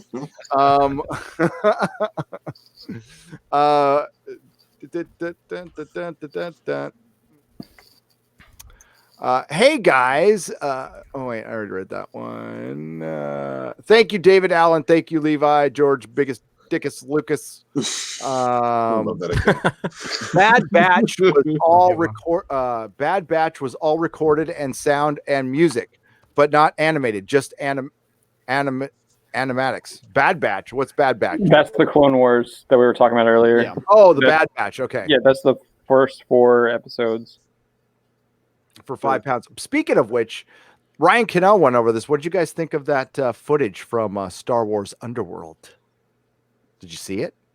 It looked really high production quality. I saw a little bit of it. I didn't watch. I think I saw like maybe the first minute, but I saw the chick with like the skirt stepping out of the ship. It looked really cool. Was this actually a fan film, or was this something that? Yeah, I didn't see this one. It was a scrap Neither TV series from 2010, before Lucas sold Star Wars. Oh, was that the Really? the TV show that Did you guys do an article on it? that he John? was No, we don't have doing? an article. I haven't looked at it. I just saw it on like YouTube like right before. We don't have an article on it. I think we might do one this weekend though. But yeah, it's I'm really. sorry, I have to go to Polygon because Bounding into Comics didn't do an article on it. Here we Hey, go. we're so Guys. small. We don't have like 40 writers. We got you. You're a machine. You're like 40 writers for Hey, what the every- hell, John? Yeah, John. We're doing a lot of anime stuff lately. People are reading Come the on. anime stuff. So Comics is reading your stuff right now. Okay. I hope so. I am reading a lot of anime. Excuse me, a lot of manga. Watching a lot of anime and reading a lot of manga. By the There we go. way, Ryan Cannell was covering this, and I don't know if he was talking about George Lucas's vision. And I love Ryan Cannell. Love you. These were scripts written by Ronald D. Moore, brother. Like these were going to Wow. be fucking good. This was going to be Man. good television. The thing is, George was such a It looks- biggest dickus about it. It looks really good. It looks amazing. It looks Man, fucking amazing, dude. And this is what could have been? and it's all shot like Battlestar Galactica, Yep. Steven. And it's you could just feel the Ron Moore-ness of it. The opening scene has a ton of sex appeal too. Yeah. Oh, the very opening scene. Hang on. Yeah. That's where you're at. You're at. I missed that Star Wars. I think they cut it out, did they? It was there when I saw it. She gets out of the ship here. Oh, here we go. Okay, yeah. Yeah, she steps out. Oh, you see that the looks stormtroopers. Mhm. She steps out of the ship. That looks great. Yeah, it's so good. It's beautiful. When was this from? You said 2010. 2000. I think like There we go. That's That's what I'm yeah. talking about. yeah. Wow, wow, wow. I love Shaq Shaquille. Can't do that now, man. Can't do that now. Can't have the girl in the red dress. Even the bot was like, "Damn, I gotta check this out." Yeah. So this is all in a little green screen room, and this was shot 8 years ago, and they can see the green screen behind it. By the way, they're shooting this in real time, so they can see all this stuff in the background, and it's fucking. I mean, I probably shouldn't show everything, but Nice. it's fucking badass. Yeah. And it shows you just the realness. And yeah, it's a little Blade Runner looking, but that's cool with Star Wars. And Well, again, sounds like that. so they had, I believe, 50 scripts written, so 5 seasons, Man. and they wanted the network. No network would buy this. No, Fucking Disney. and- God dang. well, George made everybody had to commit to 5 seasons. Like they It was could really expensive. Yeah. no network would understand. ever do that. But this was all Ronald fucking D. Moore Star Wars. It would have been great. Netflix yeah. does now. Man, That that would have been great. It would have been planned out. Well, I mean, the if they were thing- trying to. Oh, wow. Go ahead, I'm sorry. I think it's really interesting because like you're saying how everything was filmed on green screen and they were kind of projecting everything. That's exactly what they did with The Mandalorian. Yeah, they were doing this way before. Yeah, that is so interesting. Wow. That is Yeah, amazing. they're looking at it. This looks better than the Mandalorian, honestly. Yeah. It's better than the fucking Mandalorian. This Yeah, looks well, like the concept. Yeah. Did you I'll guys do see more, the that's why. concept art for that Dread TV series? They've been. Well, trying to is there work new on? information Yeah. on that? Oh no, I'm just that scene, that opening scene there. That reminds Ah, me dang. of the Yeah. Dread concept art that they were working on. Yeah, from, that like, show looked 4 cool. years That ago. is. That is But so also, fucking what cool. what you just said, CD 50 Projekt Red. scripts, 50 episodes. Compare that to the very few episodes, like 8 episodes of Mandalorian that they got out, and the Yeah. like 8 or so episodes that they're doing for Clone Wars, and the likely 10 episodes or so they're going to be doing for Obi-Wan if that ever happens. Yeah. Like, oh, but we don't have everything ready. We have to go back now. Well, they don't have any source material to work Of with. course. No, Yeah, there's no, no it's source- we don't have any zero source source material. Oh my god, No. I didn't even bring that up in the video that there's 50 fucking scripts by Ronald D. Moore sitting out there. But, and Disney owns them. Mhm. They own them. Yeah. They can do this shit right now. I mean, I listen, they need a show for fucking Disney Plus. Here you go. I mean, I wouldn't care about it now because it's in a world that's stupid. If they've got 50 Yeah, right. scripts, then that means that they have storylines, and it's Ronald D. Moore, Battlestar.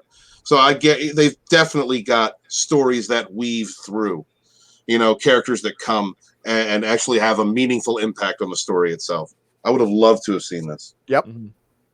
Yep. And straight up, Disney Plus. It's going to be part of my next video, but they're a fucking desert right now, and that's a headline from an article. Unless you have kids, there's no reason to go to Disney Plus, and Disney is so fucking Yeah. dumb sometimes. I don't. So I saw that article and I read that. That's a purely opinion article. They don't have any numbers in that.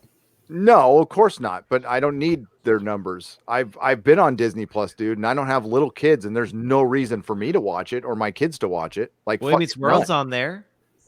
I'm just. I mean, people I Yeah. talk to, they're watching a lot of the old stuff. I mean, my wife and I, we watch the animated stuff.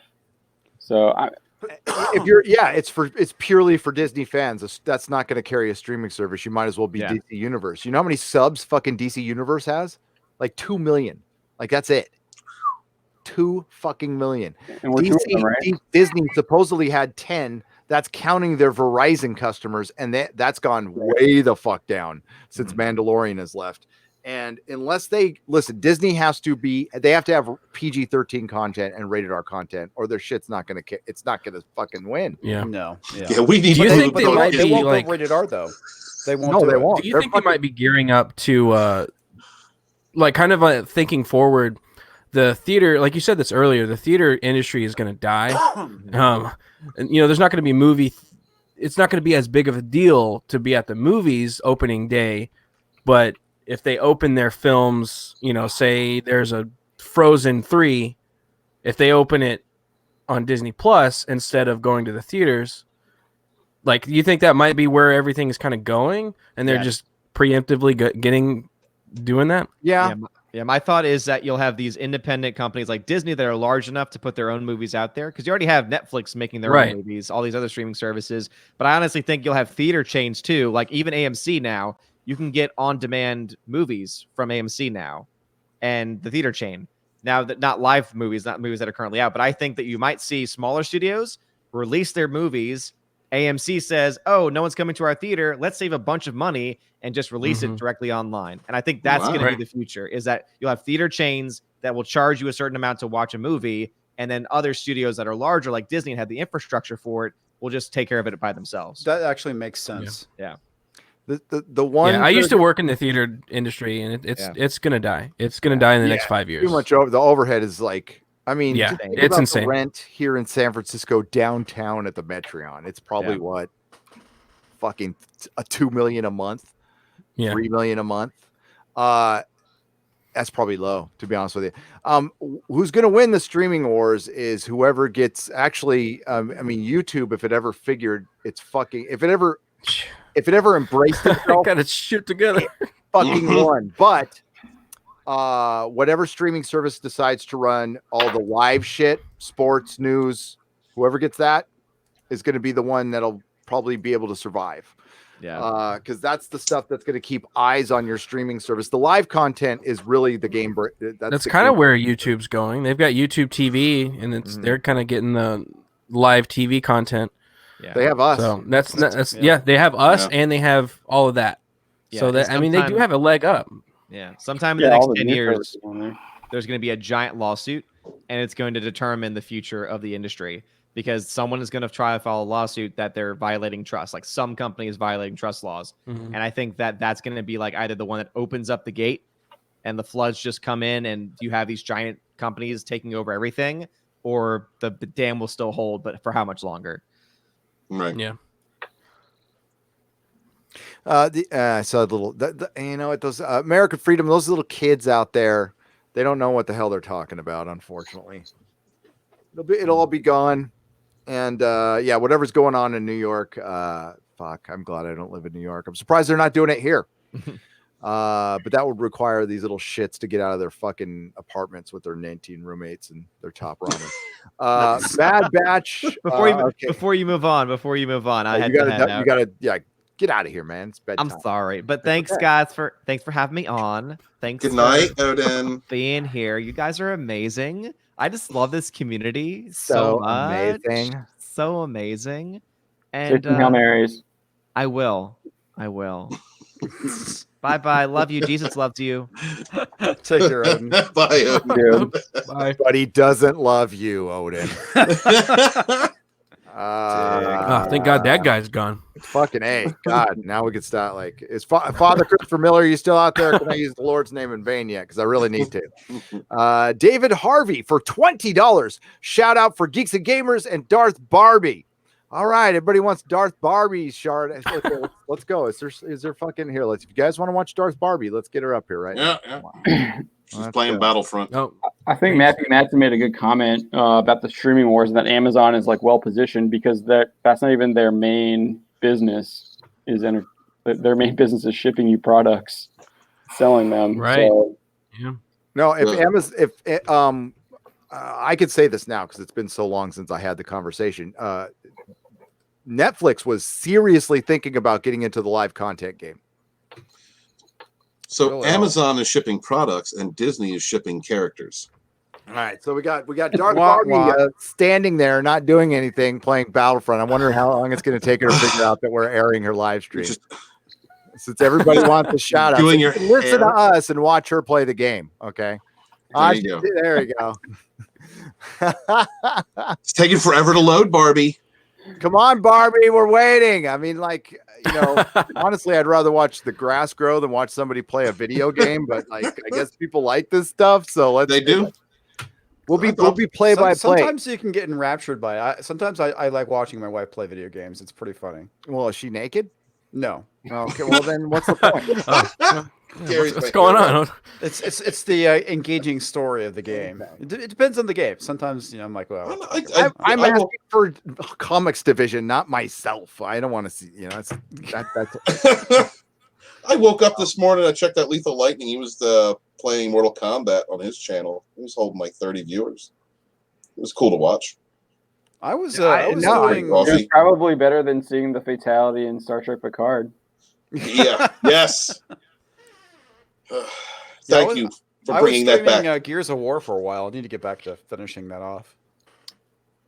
I'm playing Kakarot. And do it naked, Comics. Kakarot. Yeah. Yeah. That'll get the viewers, man. I'm playing catch up. I ain't got any time to play fucking video games. Nobody wants to see a naked 46-year-old man playing video games. Everybody wants to see a naked 46-year-old man playing video games. A toxic naked 46-year-old man. Yeah. You can't watch somebody sing if we don't turn on the volume on Gen X. We could watch somebody in a mask sing who doesn't show his face on the internet. No, we can't.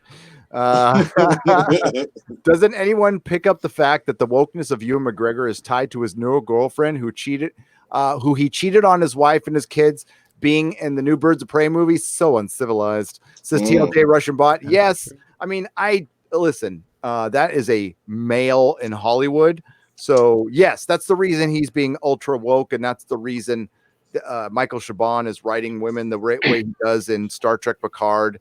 It's the husband who got caught cheating on his wife with her sister. That's what Hollywood is right now. And he's Right. also probably boned a lot of other chicks on the side too. It just hasn't come out yet. Yeah. He probably did since this live stream started. Yeah. It's because he's not spending enough time playing At video least games two. like Henry Cavill. Yeah. Henry Cavill and Hugh McGregor, I mean, like, are knee deep in that shit like all day long. That's why, I mean, honestly, Ben Affleck, that's why I worry about him as far as like drugs are concerned. He's in the worst place. He needs to quit acting for a while and just go get sober and learn how to be like sober Zen, or he's going to die. Because, and I'm not even joking about that. I mean, like, Hollywood's the worst place to be for that. Sean Weiss is the perfect example, right? Who's that? Goldberg. Yes. Goldberg, the goalie, he just got arrested for breaking into someone's home and breaking into their car in their garage. And No. yep, Yeah, I shared Right. that on, Yeah. I shared that on Facebook 2 days ago. He looks you know, rough. meth and everything. Oh. And I mean, he's been in trouble for a couple of years now with that stuff. So Meth is a hell of a drug, man. It is. Yeah. I've seen the after effects with a friend of mine. I'm About that. did she ever Proud. play a match?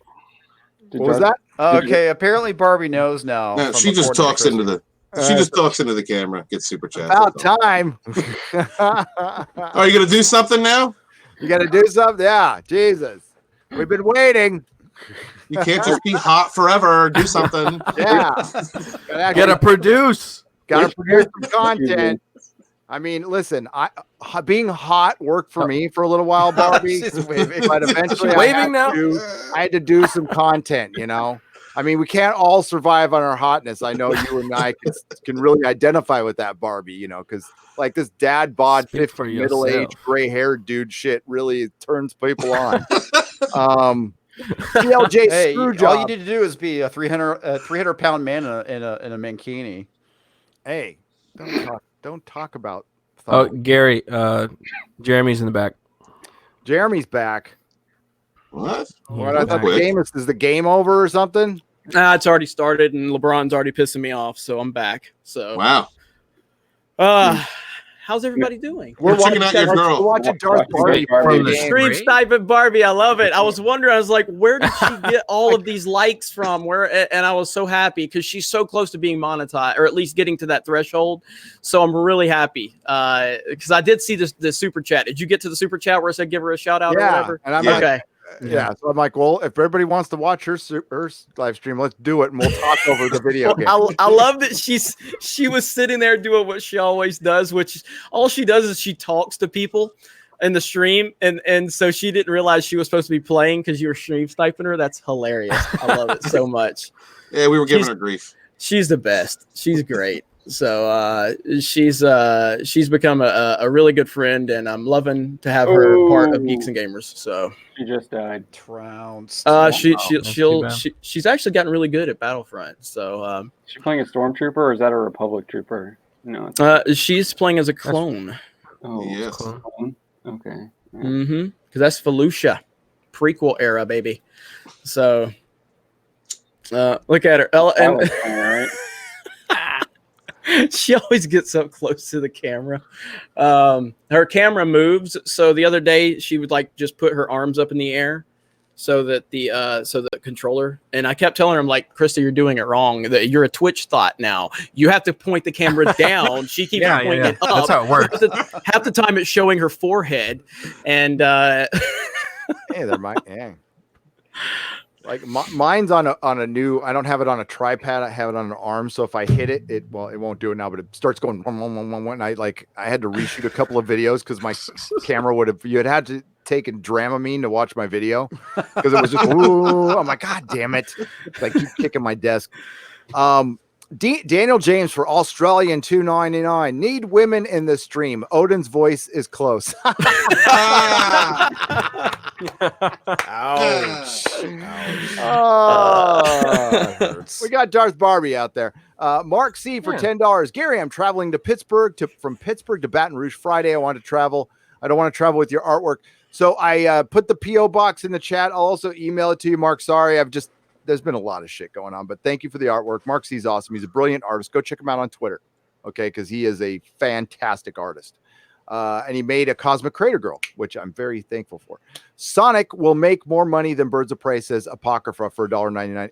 I hope it does. I think it will. I think it will too. It's got a chance. That'd be justice. That would be hilarious. That would be hilarious. A few people in chat are asking if Battlefront 20 or Battlefront 2, at least Battlefront 2017, is good now. Not only is Battlefront, and we don't even refer to it as Battlefront 2017, it is Battlefront 2019 because the game has changed so much from when it was released. That Battlefront 2019 is legitimately a great Star Wars game. It absolutely is. It is fucking fantastic. It really is, man. So goddamn good. That's the game that I play in my leisure time when I'm not busy. This is what if you're looking for a definitive Star Wars experience, now you have to understand that it's heavily based on the online multiplayer aspect, but it has it all. It has it all. The maps are beautiful. The sounds, it's authentic. It feels like Star Wars. It looks like Star Wars. It is fantastic. As a matter of fact, tomorrow Geeks and Gamers is going to be live streaming Battlefront 2 on the main channel, and then we're going to change over to Gaming with Geeks. So we're going to do it as a team. Team stream. Darth Barbie will be there. Ryan Cannell, Drunk 3PO. I think Candace is going to be there. So yeah, it's going to be awesome. Cool. Better than Jedi Fallen Order. It depends on it because Jedi Fallen Order is story based, whereas this is more multiplayer based. You know what I mean? The thing that you get, the thing that's fantastic about Battlefront 2 is that you do get experience these different eras.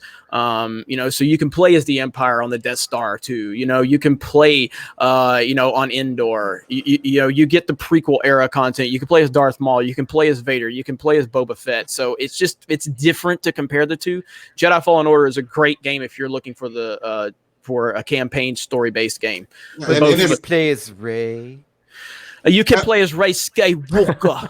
You can also play the Starfighter mode, which is a great mode. I love playing Starfighters. Sorry to break up this very riveting game talk, but TLJ Screwjob for $1.99 said this one on World Class Bullshitters. Why is Black Canary black? Are you TLJ Screwjob? It's really, in the name. Come on. Are you really asking that question? Come on. Dude. I mean, or you just want to hear the answer? Full mind collapse. Identity politics. Are you a phobe or an ist? Yeah. TLJ Screwjob. No. It's they already had one blonde girl. They can't have two blonde girls on the screen. It's against the law, I think, right now. Especially in California, where it's being made. But they needed to have an actual bird of prey and the bird of prey. Well, they have Huntress too, but I mean, if you didn't read a DC comic, pick out Huntress. You're gonna go, what's a Huntress? Huntress looks like a plank of wood. She really does. Yeah. Is she the one with the bat? No, she's the one with the motorcycle and the crossbow. She has little arrows in her very baggy pants, in her MC Hammer pants. Those are tactical baggy pants. Tactical baggy pants with no purple. Yeah, no purple. Dreary Nitpicker for $4.99. Hail Gary, did you get my package yet? It was Exozone related and Lord of the Rings. Anyone? Anyway, here's $5 to fight the haters. Hail Nerdrotic. Hail guest. I have not been by my PO box, Dreary Nitpicker. I've got major shit going on. I don't want to bore anybody with it, but it's shit. Drake is 6 for $2. The N-word spammer is Jarbor's mom. Mean stream, LOL. Did something happen there? Oh yeah, you totally missed it, Jeremy. So, somebody came to Sports Force stream and they said Nerdrotic dropped the N-bomb or something or whatever. So no. Somebody in the chat was basically spamming and. Because I was like, well, there's no way Gary said that. Yeah, it was actually the username. It wasn't what they were saying. So it's like even if you blocked or banned them or deleted what they said, it still showed up. So they eventually gave up because we started spamming them back with. Then they became a member for a minute. Yeah, they did. So I fought it by asking the chat to put F in the chat for like 5 minutes straight. So 5 minutes straight. It was glorious. It was glorious. Yeah, the chat destroyed them. And yeah, it's very coincidental that it happened when we were talking about somebody, but it could be somebody different too. I have no idea. You don't know. As a matter of fact, there's that member right there who I ejected. But YouTube now has their payment information, and YouTube now has their information, by the way. But yeah, YouTube can copyright claim a trailer in like a nanosecond, but they can't. Like that stuff can go on forever, and they don't stop anything. That's kind of weird. Well, the funny Tyler- thing is there was that YouTuber that asked the chat to do something, and they did it, and it totally tanked his channel or tanked his stream. Or yeah, we talked about that, right? Yeah, we played that video.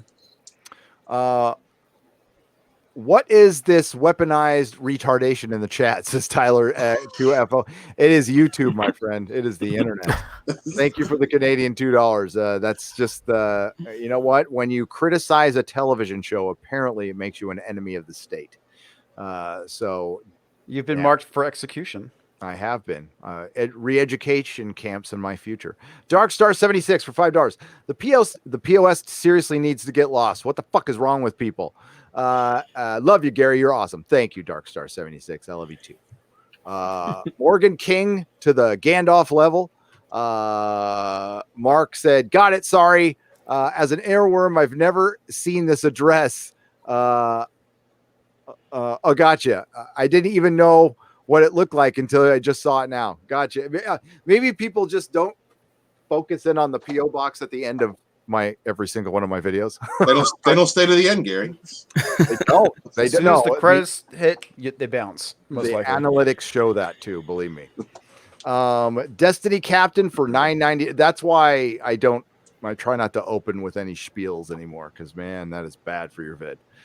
Destiny Captain for $9.99. As to Picard, Geordi would have been an expert on the knowledge of data and B4 and Lore's positronic neural network, and specifically the emotion chip. Why wouldn't you take him along? It's Destiny Captain. That is a great point. Destiny Captain knows his shit, and he's absolutely right. Thank you for the $9.99. They wouldn't take him along because Sir Patrick Stewart didn't want the other crew in his show. Yeah, he didn't want people stealing his limelight. So for all the people who give William Shatner shit, who's the one who had the Vanity Project at the end? Sir Patrick Stewart. Wow. Kind of disappointing, to be honest with you. That is really disappointing. I didn't even know about that. Yeah, somebody who didn't have time for any Star Trek fans for 2 decades comes back. That's why I'm going to Gallifrey 1. Let me get on camera for this. And Christopher Eccleston is out there asking for money for photos and shit. And I have really mixed feelings about this, because I loved him as the Ninth Doctor, but he fucked up the 50th anniversary special. And I mean, part of the reason we have a female doctor, I could argue, is because of Christopher Eccleston, because it fucked up the canon with the War Doctor. We still got some good shit from it. I love John Hurt, but imagine how much better that 50th anniversary would have been with Christopher Eccleston in it. Fuck that dude. And now he's coming to cons. And Jeremy heard my rant. I actually did a video on it real quick. Fucking Christopher Eccleston was asking for money at cons from Doctor Who fans. After disrespecting them for 10 years. And now he's like, oh, here, $100 to take a picture with me. It's like, oh, fuck you, dude. Wow. I think he needs to do a lot more apologizing publicly before he gets to do that. Yeah. What was he done recently that's relevant, I guess? Nothing. Yeah. I think he's burned every bridge at the BBC in Hollywood, because he does have some problems, some real problems, and he's been open about them. And he did apologize a bit. I think openly at a convention, he should apologize to the fans, and I think we'd forgive him. But just honestly, dude, especially if you're going to be charging money, if you weren't going to charge money, then you wouldn't owe the fans an apology at all. You can do what you want. You don't owe fans shit. But if you start asking them for money for shit, then you do, in my opinion. But that's just me. Makes me wonder how short his lines are going to be. We'll find out. I will be there in a month. I'll be there in a month. Down in LA. I'm going to LA twice next month. Rob Attican for $10. Easy fix to Picard. Just do the Red Letter Media Star Trek Galaxy pitch. Let's explore time and space, not hate men. But then again, the writers would have to know Star Trek. And Rob, you're right. Right. You could always do Gundam and just create a whole new. I guess they kind of did that with Discovery, though. Just create instead of having Universal Century, you do the other just completely different era. I don't understand why they didn't just reboot it from scratch. Like you could have started with this. So you made it the 2009 Star Trek universe, made it the Kelvin timeline, and just go back and makes Discovery the prequel to J.J. Abrams. I mean, why not? Right. Yeah. Because they wanted to fit it in with the licensing, right? Which they can't do. It doesn't mix. So, I mean, do you see anything? Is there any toys out there? There's not a single, like Picard. Why wouldn't there be a Picard action figure made by Diamond Direct? I mean, Lego. Yeah. I mean, can you imagine? Like, you would think people would want to buy an Enterprise Lego or whatever their ships are now. People love the ships, and the fact that like we got Picard and there's no Enterprise. There's no fucking like. Where is the Enterprise right now? It probably blew up the shipyards. Oh my god! It definitely blew up. It was taken by Maddox because he's the Orange Man and he's out there making the universe great again. I don't know. I want a Picard action figure with diaper and Viagra. I mean, why can't we get that? Yeah. RS, I've accidentally made poopy again. Number 2. Number 1, I made number 2. I've fallen and I can't get up. I can beam myself up. Vanessa VK is a member at the proto-molecule level. Vanessa, welcome. You are most welcome here, as is everyone. I appreciate you. Member only stream tomorrow at noon, where you get to come in and talk to me. You got to have we're gonna do. All right, Gary. Barbie's shutting down, so if you want to take her off screen share, okay. What? Bye, Barbie. Lost too many times. Just having fun. She never streams for more than an hour or two, and she's been going for 4 hours now. So Damn. Morgan Gray for $20. Do you think Peter Jackson would have done a better job with Star Wars or even Star Trek? Yes and yes. Yes. Oh, fuck yeah. I mean, yes, but let's not go overboard with this because I think Lord of the Rings is the best movie he's ever made objectively. Okay, but he has what was that one movie he came out with a few years ago? Mortal Engines. Oh Yeah. Mortal Engines. Like, that wasn't good. Is that him? That wasn't Oh my good. God. No, He's not. He is And he the did man. The Hobbit. Yeah, he is the man. When the Lord of the Rings is perfection. Okay, but let's just not automatically think he's going to turn like even he did King Kong, which wasn't terrible, but it was about 45 minutes too long. You know, It's still better than anything JJ. I 100% agree with that. Is better than anything JJ's done. But I I love just the still Frighteners. believe that I love the don't- Frighteners. Would I Peter don't- Jackson have made The Last Jedi? No, but here's the problem. No. What the problem is you can't be a creative force and walk into Lucasfilm and do what you want. You're going to have to fall in line. Either you're going to have to fall in line once you get there, or you're going to be the type of person that already sees the type of vision that Kathleen Kennedy wanted. Not unless you're Rian Johnson. So, well, again, though, but I'm pretty sure once he gave her his pitch, she was like, "Oh, you can do whatever the fuck you want because you clearly don't respect Luke Skywalker. You clearly don't respect these characters. You can do whatever the fuck you want." So I'm just saying, somebody like, there's a reason Christopher Nolan's not walking in the door at Lucasfilm, all right? Because he's not going to put up with that bullshit. You know, I don't think Peter Jackson's going to be either A, he's going to be the Christopher Nolan type that he's like, fuck you, I'm too good for you. Or number 2, he's going to fall in line like a JJ or a Rian Johnson or something. And this is why Colin Trevorrow is not there. Because Colin Trevorrow was not falling in line with the bullshit. So at the end of the day, all I'm saying is it's a nice hypothetical question, but as long as Kathleen Kennedy's there, it doesn't matter who they pick. That's my point.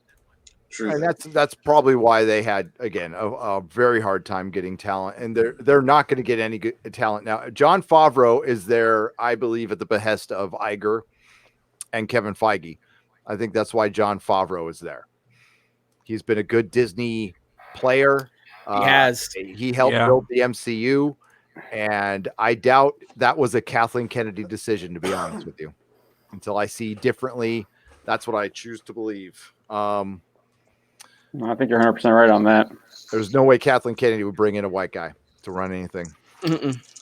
Adam Wolford for $5. If you guys want a dark fantasy series, Berserk, for starters, the main character was born from his dead mom. Ugh. It was monsters and elves and demons. That sounds awesome, Adam. Yeah, Berserk is that kind of fantastic. yeah.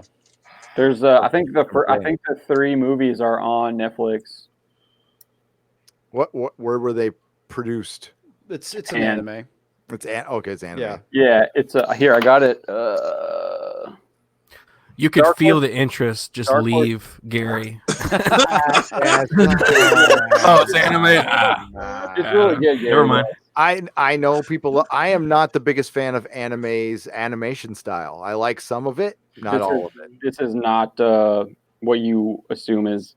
It's not like I- that no, idea of God, you Japanese know how many- anime. John, do you know how many times I've heard that? It ends up being exactly what I assume it is. No, I'll check it out. Culture Casino for $5. The Darth Bobby situation is why I have 3 accounts on different devices ready to drop in for you guys. Keep it up. I'll be joining you soon. You're awesome, Culture Casino. That's the kind of fan we need. I love somebody's like, I'm going to be at 3 live streams at once. Freaking love you. Okay, that's all I'm going to say is we love you. You can watch anybody. I don't care. We love Darth Barbie. Thanks for helping Darth Barbie have her money, says Levi Ferris. You are welcome. She earned it. She's gonna, you know what? She's young. She's gonna figure this thing out and conquer the world. Good for her. Absolutely. There's the artwork, Gary. What was that? That's the style on the manga. Let me see it. Did you put it up? Yeah, I'm holding it up. Let me. Yeah, he's literally holding it up. Focus it on you. Boomer. That's pretty badass. So that's yeah. I haven't opened it yet, but that's what it's the same art style. That's pretty cool. I do like that. It's also pretty ultra violent too. I do like that as well. Yeah. and It's sexually explicit. Boobs. That's a good catch for me. Thanks. So here's our goalie from fucking Mighty Ducks. So this is what meth does to you, and this guy is this guy's 10 years younger than Nice. I. Too bad. That is He's 40, right? He's 41. Yeah. Am I allowed to make a Planet of the Apes joke or not? He Yeah, just sure. didn't you? Yeah. You wouldn't be wrong. That's all I'm gonna say. He looks like Caesar. I wasn't making one. I was just asking.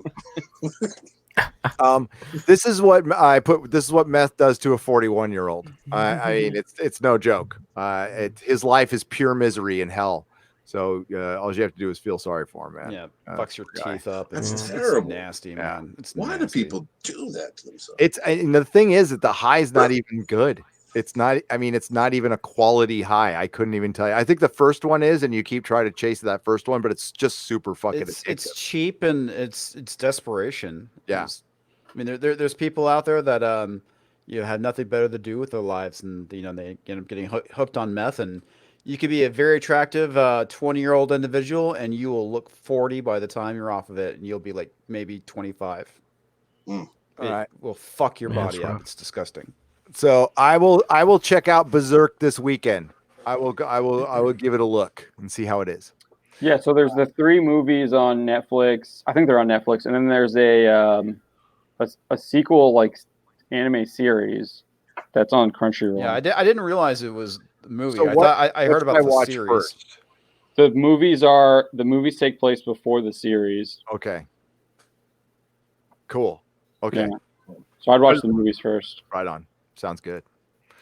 Wow, nearly 3 hours and still going strong. Ladies and gentlemen, if you're experiencing a Mr. Nerdrotic or more than 3 hours, please consult your doctor. A Mr. Nerdrotic for more than 3 hours. This gold to cock for $10. That's Yes, beautiful. consult your doctor and stay around for more. It's all good. Andrew Brown for $1.99. Hey now, Exostream was great, and hail all the Friday Night Tights guests. Thank you. Hail. Hey. The Exozone, that was Gil, Cardinal Sin, put that together. Like, I mean, I actually knew what it was like to have a producer for a moment, and it made me like it so much. So again, if you are interested in working for me, being my producer, being at my beck and call, for not very much money, but you will get paid. I want you to email me at Gary and Nerdrotic. Say put job, producer job in big capital letters. And I'd like, if you're a up and coming YouTuber, if you have YouTube experience, producing experience, I want you to help me set up live streams. Basically, I do all my own editing. I do thumbnails. I can do all that stuff. I need time to set up live streams and coordinate guests and stuff. That's what I need. So it's actually, once we get the ball rolling, it wouldn't be very hard, and it doesn't take you could have a regular. It's not going to be your full-time job or anything. It's something you do on the side, but you have to be available for me to call you whenever. So that's the hard part, and then you have to you'll get my special how to get a hold of me, because it's very hard to get a hold of me, but there is a way. There is a way. I'll tell it to Jeremy. There is a way. Main lines and motivation for $2. Hail Nerdrotic. Hail to you. Hail to you. Chris Stanley for $1.99. Big thumbs up. Thumbs up to you too. Thanks, Chris. 200 Watt Studio for $2. Gary Gallifrey is in 2 weeks. You're right. It's not a month away. It's in 2 weeks. And I will be there. I have my ticket. Honestly, 200 Watt Studio, I forgot I bought my ticket. And then I had a panic. I'm like, I got to buy a ticket. And then I saw the email going, you bought a ticket already. And it actually said dumbass. It actually said dumbass boomer. Wow. According to Christy for $2. Gary, say this name correctly. Dimagini. Dimagini. Dimagini. Dimagini? Dimagini. Dimagini. I know. We met Dimagini. We met Dimagini. It took me about 6 months to learn how to say his name right. Now I don't want to say it right anymore. I want to say it Dimagini. That's right. I remember you. I remember that now. Dimagini. Next week. Come on. Space is open for you. I know you're probably way too sexy for us, but you know. Hey, there is somebody else we need to get on here one week, or maybe once me and you get our show rolling on Geeks and Gamers, but we need to get Memology on here. Memology 101. Next week. Memology is so damn awesome. I love Memology. This dude, I'm going to talk to you off air about it, Garrett, but he helps me so much with YouTube stuff. He's so good. He knows so much about the ins and outs of how YouTube, the algorithm and everything works and the notifications. Memology is great. So Memology 101 and Memology 102. If you guys have not subscribed to those channels, please do so, because he is great. And PewDiePie subscribed to his channel. So that's cool. Maybe we get PewDiePie on sometime too. Maybe he'll. I'll talk to Pew. He keeps texting me. I just haven't had time to return. Yeah, he's a little flaky. But yeah, let's get him on, and we need to find a permanent person to come in when Odin leaves. He's only on for a couple hours. Odin's only got a shelf life, huh? Try Helsing Ultimate. Well, maybe not, Gary. John Smith for $1.99. I've seen Helsing the anime. I've seen that. I've seen. I like the Captain Harlock one. I thought that was pretty good. Harlock is great. Harlock's great too. But I know it's not official. Is Castlevania? That's American, right? No, it's animated in Japan, but it was written by American. It was written by Warren Ellis. Warren Ellis, yeah. That I didn't know who produced it though. The story is American, but it was produced in Japan. Okay, so it's a co-production. Okay, Castlevania is my favorite. That is the shit. That is a good show. It's so good. Yep. Actually, as a matter of fact, I'll be reviewing every episode when it comes back. So there you go. John, I'll jump in on that with you if you want. What was that? If you do live streams on that, I'll jump in on that. If I do live streams, I'll put you on. I don't know if I'm going to do video or live streams yet. Johnny Breedis. Did I say that right? Bredis. We'll say Bredis is a member at the protomolecule level. Means the work will continue. Thank you. And again, live stream tomorrow. We're going to do hangouts so you guys can come on and talk to me. I'm going to record it and put it on Nerdrotic Live, but it's just going to be a private stream for us, for members. Thank you, according to Christy John Smith. So we have reached the end of this. I bet you. Let me make sure it didn't jump on me, by the way. I'm just going to go up because I think we reached the end of the I haven't seen the Fast and Furious 9 trailer. I like those movies, but all I'm saying is if there aren't dinosaurs in fucking space, I'm going to be pretty disappointed. I'm just saying. There better be dinosaurs in space in this new trailer. And I also want to see The Rock do a rock bottom on a T-Rex. If these things don't happen, I will be disappointed. There will be dinosaurs in that movie, but they are going to be non-binary. That's the catch. You can watch gender that. neutral. You can watch the trailer on the Banding Comics. None of those heteronormative dinosaurs. Do what, John? You can watch that trailer on the Banding into Comics YouTube channel. You got it. Up. Oh, okay. Did you guys like? Did you? Well, I won't ask you any questions. I'll talk to you about it in private. I wanted to ask you some questions about it. You can ask me. Like, is it an official trailer that they let you upload? Yeah. I have a license for tons of trailers. Oh, really? Yeah. Is that something you can help me with for Geeks and Gamers? Yeah. All right. I mean, and just to be clear, I don't want Lucasfilm shit. Fuck them. But everybody else, I'm okay with it. So it's a third party that works with all those studios. Okay. Yeah. All right, cool. By the way, Universal Studios loves me and loves Geeks and Gamers. Did we ever show the donkey giving us a shout out? Donkey and Shrek. Did you guys hear about that? Drunk 3PO set it up. Donkey and Shrek at Universal Studios during their show gave Geeks and Gamers a shout out. Donkey even they did. Yeah, and Donkey even accused me of ignoring his emails, and he said, "How hard can it be, Jeremy? Jeremy, why are you refusing my emails? You know I want to work for you. How hard can it be? This is Donkey coming to you with another video." And I'm like, "What the fuck is this? What the hell?" That's awesome. So yeah, I just watched Shrek again, and I was like, Disney must hate that film so much, so much. So good. So yes, Universal loves us. So I'll get you free tickets, Gary, to Universal Hollywood. So please do. I freaking love it down there, man. I love it. The Shrek DVD, you know, the menu where the donkey's all pick me, and if you have kids, menus for DVDs used to get left on all the time, and my kid like snot bubble laugh. I don't care how many times he saw it with the donkey jumping around going, pick me. And my kid would just laugh at it every fucking time. It would never get old with him. The good old days when he was cute. That's my older one, by the way, not the little one. That's the big one who's like, he looks like Lurch from fucking the Addams Family now. 6'5". I mean, he's big. He's Nerdrotic the Tall. Criterion release of Fast and the Furious Decollage? What is that for real? 200 Watt Studio? A Criterion Fast and Furious? You got to be kidding me. That would be kind of cool, actually. I like Criterion. But we have reached the end, folks. We have reached the end. So we're going to go round the horn so people can plug their channels and recommend more anime to me. I'm just kidding. You know how much freaking anime I get recommended? It's like, there is so much of it. You know, it's a thing because American comic readers usually don't jump over to that. I don't know why, we just don't, but maybe we should start because it's better than the fucking comics.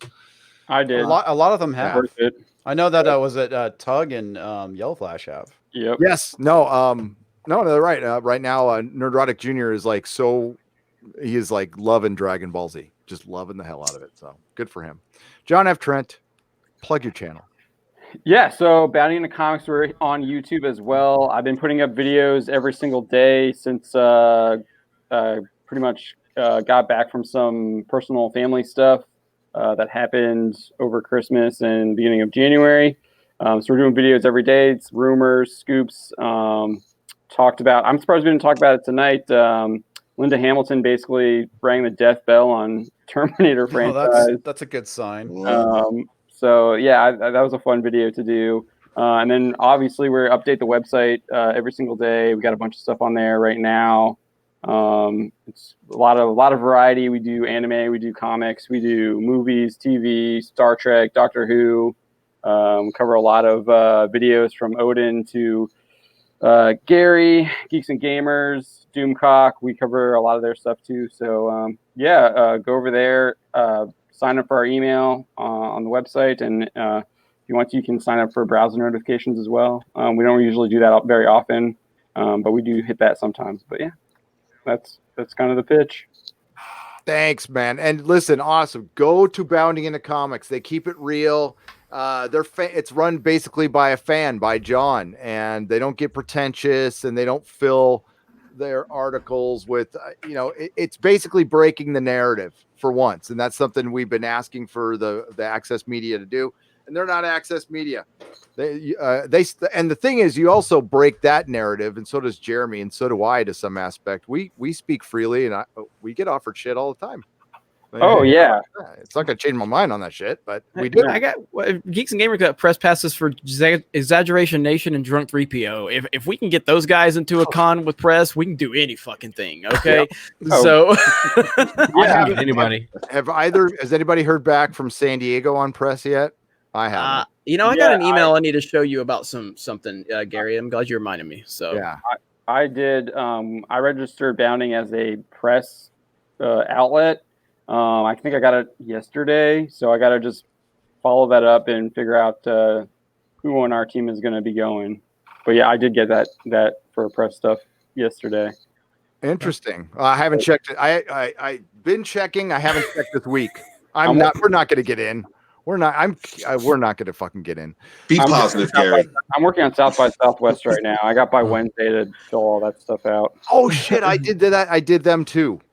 I wonder if I'm going to get it. But, I know people who work at con. I mean, I'm friends with a couple of people, and they still probably won't look at me. Okay, Colt Rayner just came in the chat, said, straight from watching Man on Fire to Nerdrotic. It's a great night. I got to give you a shout-out for watching Man on Fire. One of the greatest films ever. Good movie. Denzel, legit badass. There's nothing better in movies than watching Denzel go full Denzel, badass Denzel in a movie, and he straight up does that in Man on Fire. Love that movie. So I love that movie as well. So good.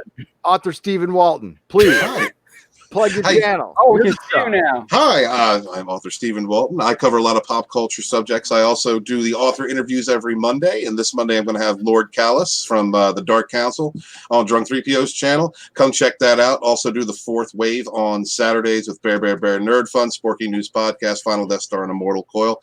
I'm going to be doing a lot of content where I'm presenting independent creators, trying to get more involved in the independent community because I'm an independent writer myself, and hope to see you guys check out those live streams. I am also the author of the Fandom Menace Volume 1. That I am thinking about 2 weeks. I'm going to get the test print for the print run for that. And if it's all good, I'll be shipping those books out to my backers. And I will be running Volume 2 within the next couple of months. About a month and a half, I'll be running the Indiegogo for Volume 2. I'm going to have some great people help me with that book. I have Jesse Milestone, Midnight's Edge, Lord Doomcock, Hail Lord Doomcock, and many others helped me out with this volume and some others. So I hope to see you guys there back in the book. And thank you. You are quite welcome. Thank you, my friend. Let's plug Comix Division. Yo. How's it going, everyone? Come check me out, Comix Division. One thing I'm going to be doing is reviewing all the Picard episodes. So that's going to be fun. So check it out. Apparently Steven really liked the first review I did. So yes, it was a good review. Thank you, sir. And you can follow me at Comix Division on Twitter. Nice. Thanks, Comics. Let's plug this. Oh, he's on mute. So Garrett, you plug. Jeremy. Oh, hi. My name is Jeremy. I am the owner, the creator, the alpha fucking male of Geeks and Gamers. I just say that to piss you guys off. Anyway, we do have a gaming channel if Gary will be so kind as to allow me to screen share right there. Gaming with Geeks with our pathetic background picture that I have to get Ryan Kennel to change. I don't know if it's showing. Is it showing? It's not showing. Anyway, game full screen. Take me off a full screen. But Gaming with Geeks is thank you. Gaming with Geeks is our new gaming channel. Please get us over to 1,000 subs. I need it so bad. And also Park Hopping with Drunk 3PO and Geeky Candy, our theme park channel. Please get us over to 1,000 there, or Drunk's gonna cry in the comments because he's not over 1,000 yet. But really happy with those two channels, and the Geeks and Gamers Network continues to grow. And What's the banner photo? Where's that? That is Universal. That's the Hagrid ride. Again, YouTube's backgrounds are fucking terrible. But yeah, Gaming with Geeks and Park Hoppin'. Would appreciate it if you guys could support that. That is the next phase in Geeks and Gamers, along with the website. We are rebuilding the website right now. It's going to take about a month, and we're going to have a lot of cool things on the website coming up in about a month. It's costing a lot of money, but it's worth it. And every new sub to Gaming with Geeks and Park Hopping is a tear from Thumbelina Jarbo's mouth. So there you go. Notice I said mouth. He cries out of his mouth. Anyway, thank you guys, and thank you, Gary. Thank you, Jeremy, and Quarter Black. What's up? Hey, so I'm having terrible connective issues right now, so I can't hear anybody except for Jeremy. So yeah, that's the way it should be. Yeah, there you go. So hey, thanks for having me on the show. I couldn't hear anything that was happening in the last 2 minutes, and I love everybody on the show. Subscribe to my channel. We hate you, but you can't hear us, so it doesn't matter. It's all good. Yeah. Wow, why did my camera get so wide angle all of a sudden? That's weird. Yeah, so I've got to do a live stream tomorrow for the members. This will be on Nerdrotic Live when it's done. Inquisition Sunday, and I'll be doing a bunch of videos this weekend, and hopefully I'll sleep sometime this year. But got a super chat that just came in. Oh, we did. Thank you very much. I appreciate that. Boop a doop boop boop. Thoughts on Will Wheaton's Ready Room CBS YouTube show? I couldn't watch it, Vanessa. I'm sorry, Venza FK. Has anybody watched it? I haven't yet. Is it bad? It's Will Wheaton. Yeah, I didn't even want to cover it. I'm not going to watch anybody who blocks me on Twitter. So, although that would mean I can't watch Star Trek Discovery either. But, Did they block you on Twitter? One of them does, yeah. That's fantastic. Gary, can I plug Orville one more time? Of course. Is that okay? Orville Nation is going to have JG Hertzler, who played General Martok on DS9 tomorrow at 6 p.m. Eastern Standard Time. Go check out Orville Nation if you're a Star Trek fan. I'm going to be there. It's going to be great. Great dude, by the way. Great dude. Yeah, really, really great dude. Culture Casino for $2. You say casino and it just made me want to go to Vegas. All of a sudden I'm like, ooh, Vegas. That sounds awesome. Han returns in new Fast and Furious movie. So there you go. Han returns. All right, everybody. Thank you for the super chats. Thank you to the Modrotics for kicking a lot of ass tonight. Thank you, chat, for fighting off the troll. I appreciate you. Thank you to the guests, Quarter Black Garrett, Jeremy from Geeks and Gamers, Comix Division, author Stephen Walton, Odin's movie blog, and John F. Trent from Bounding into Comics. Everybody have a good night. And remember, not all who wander are lost.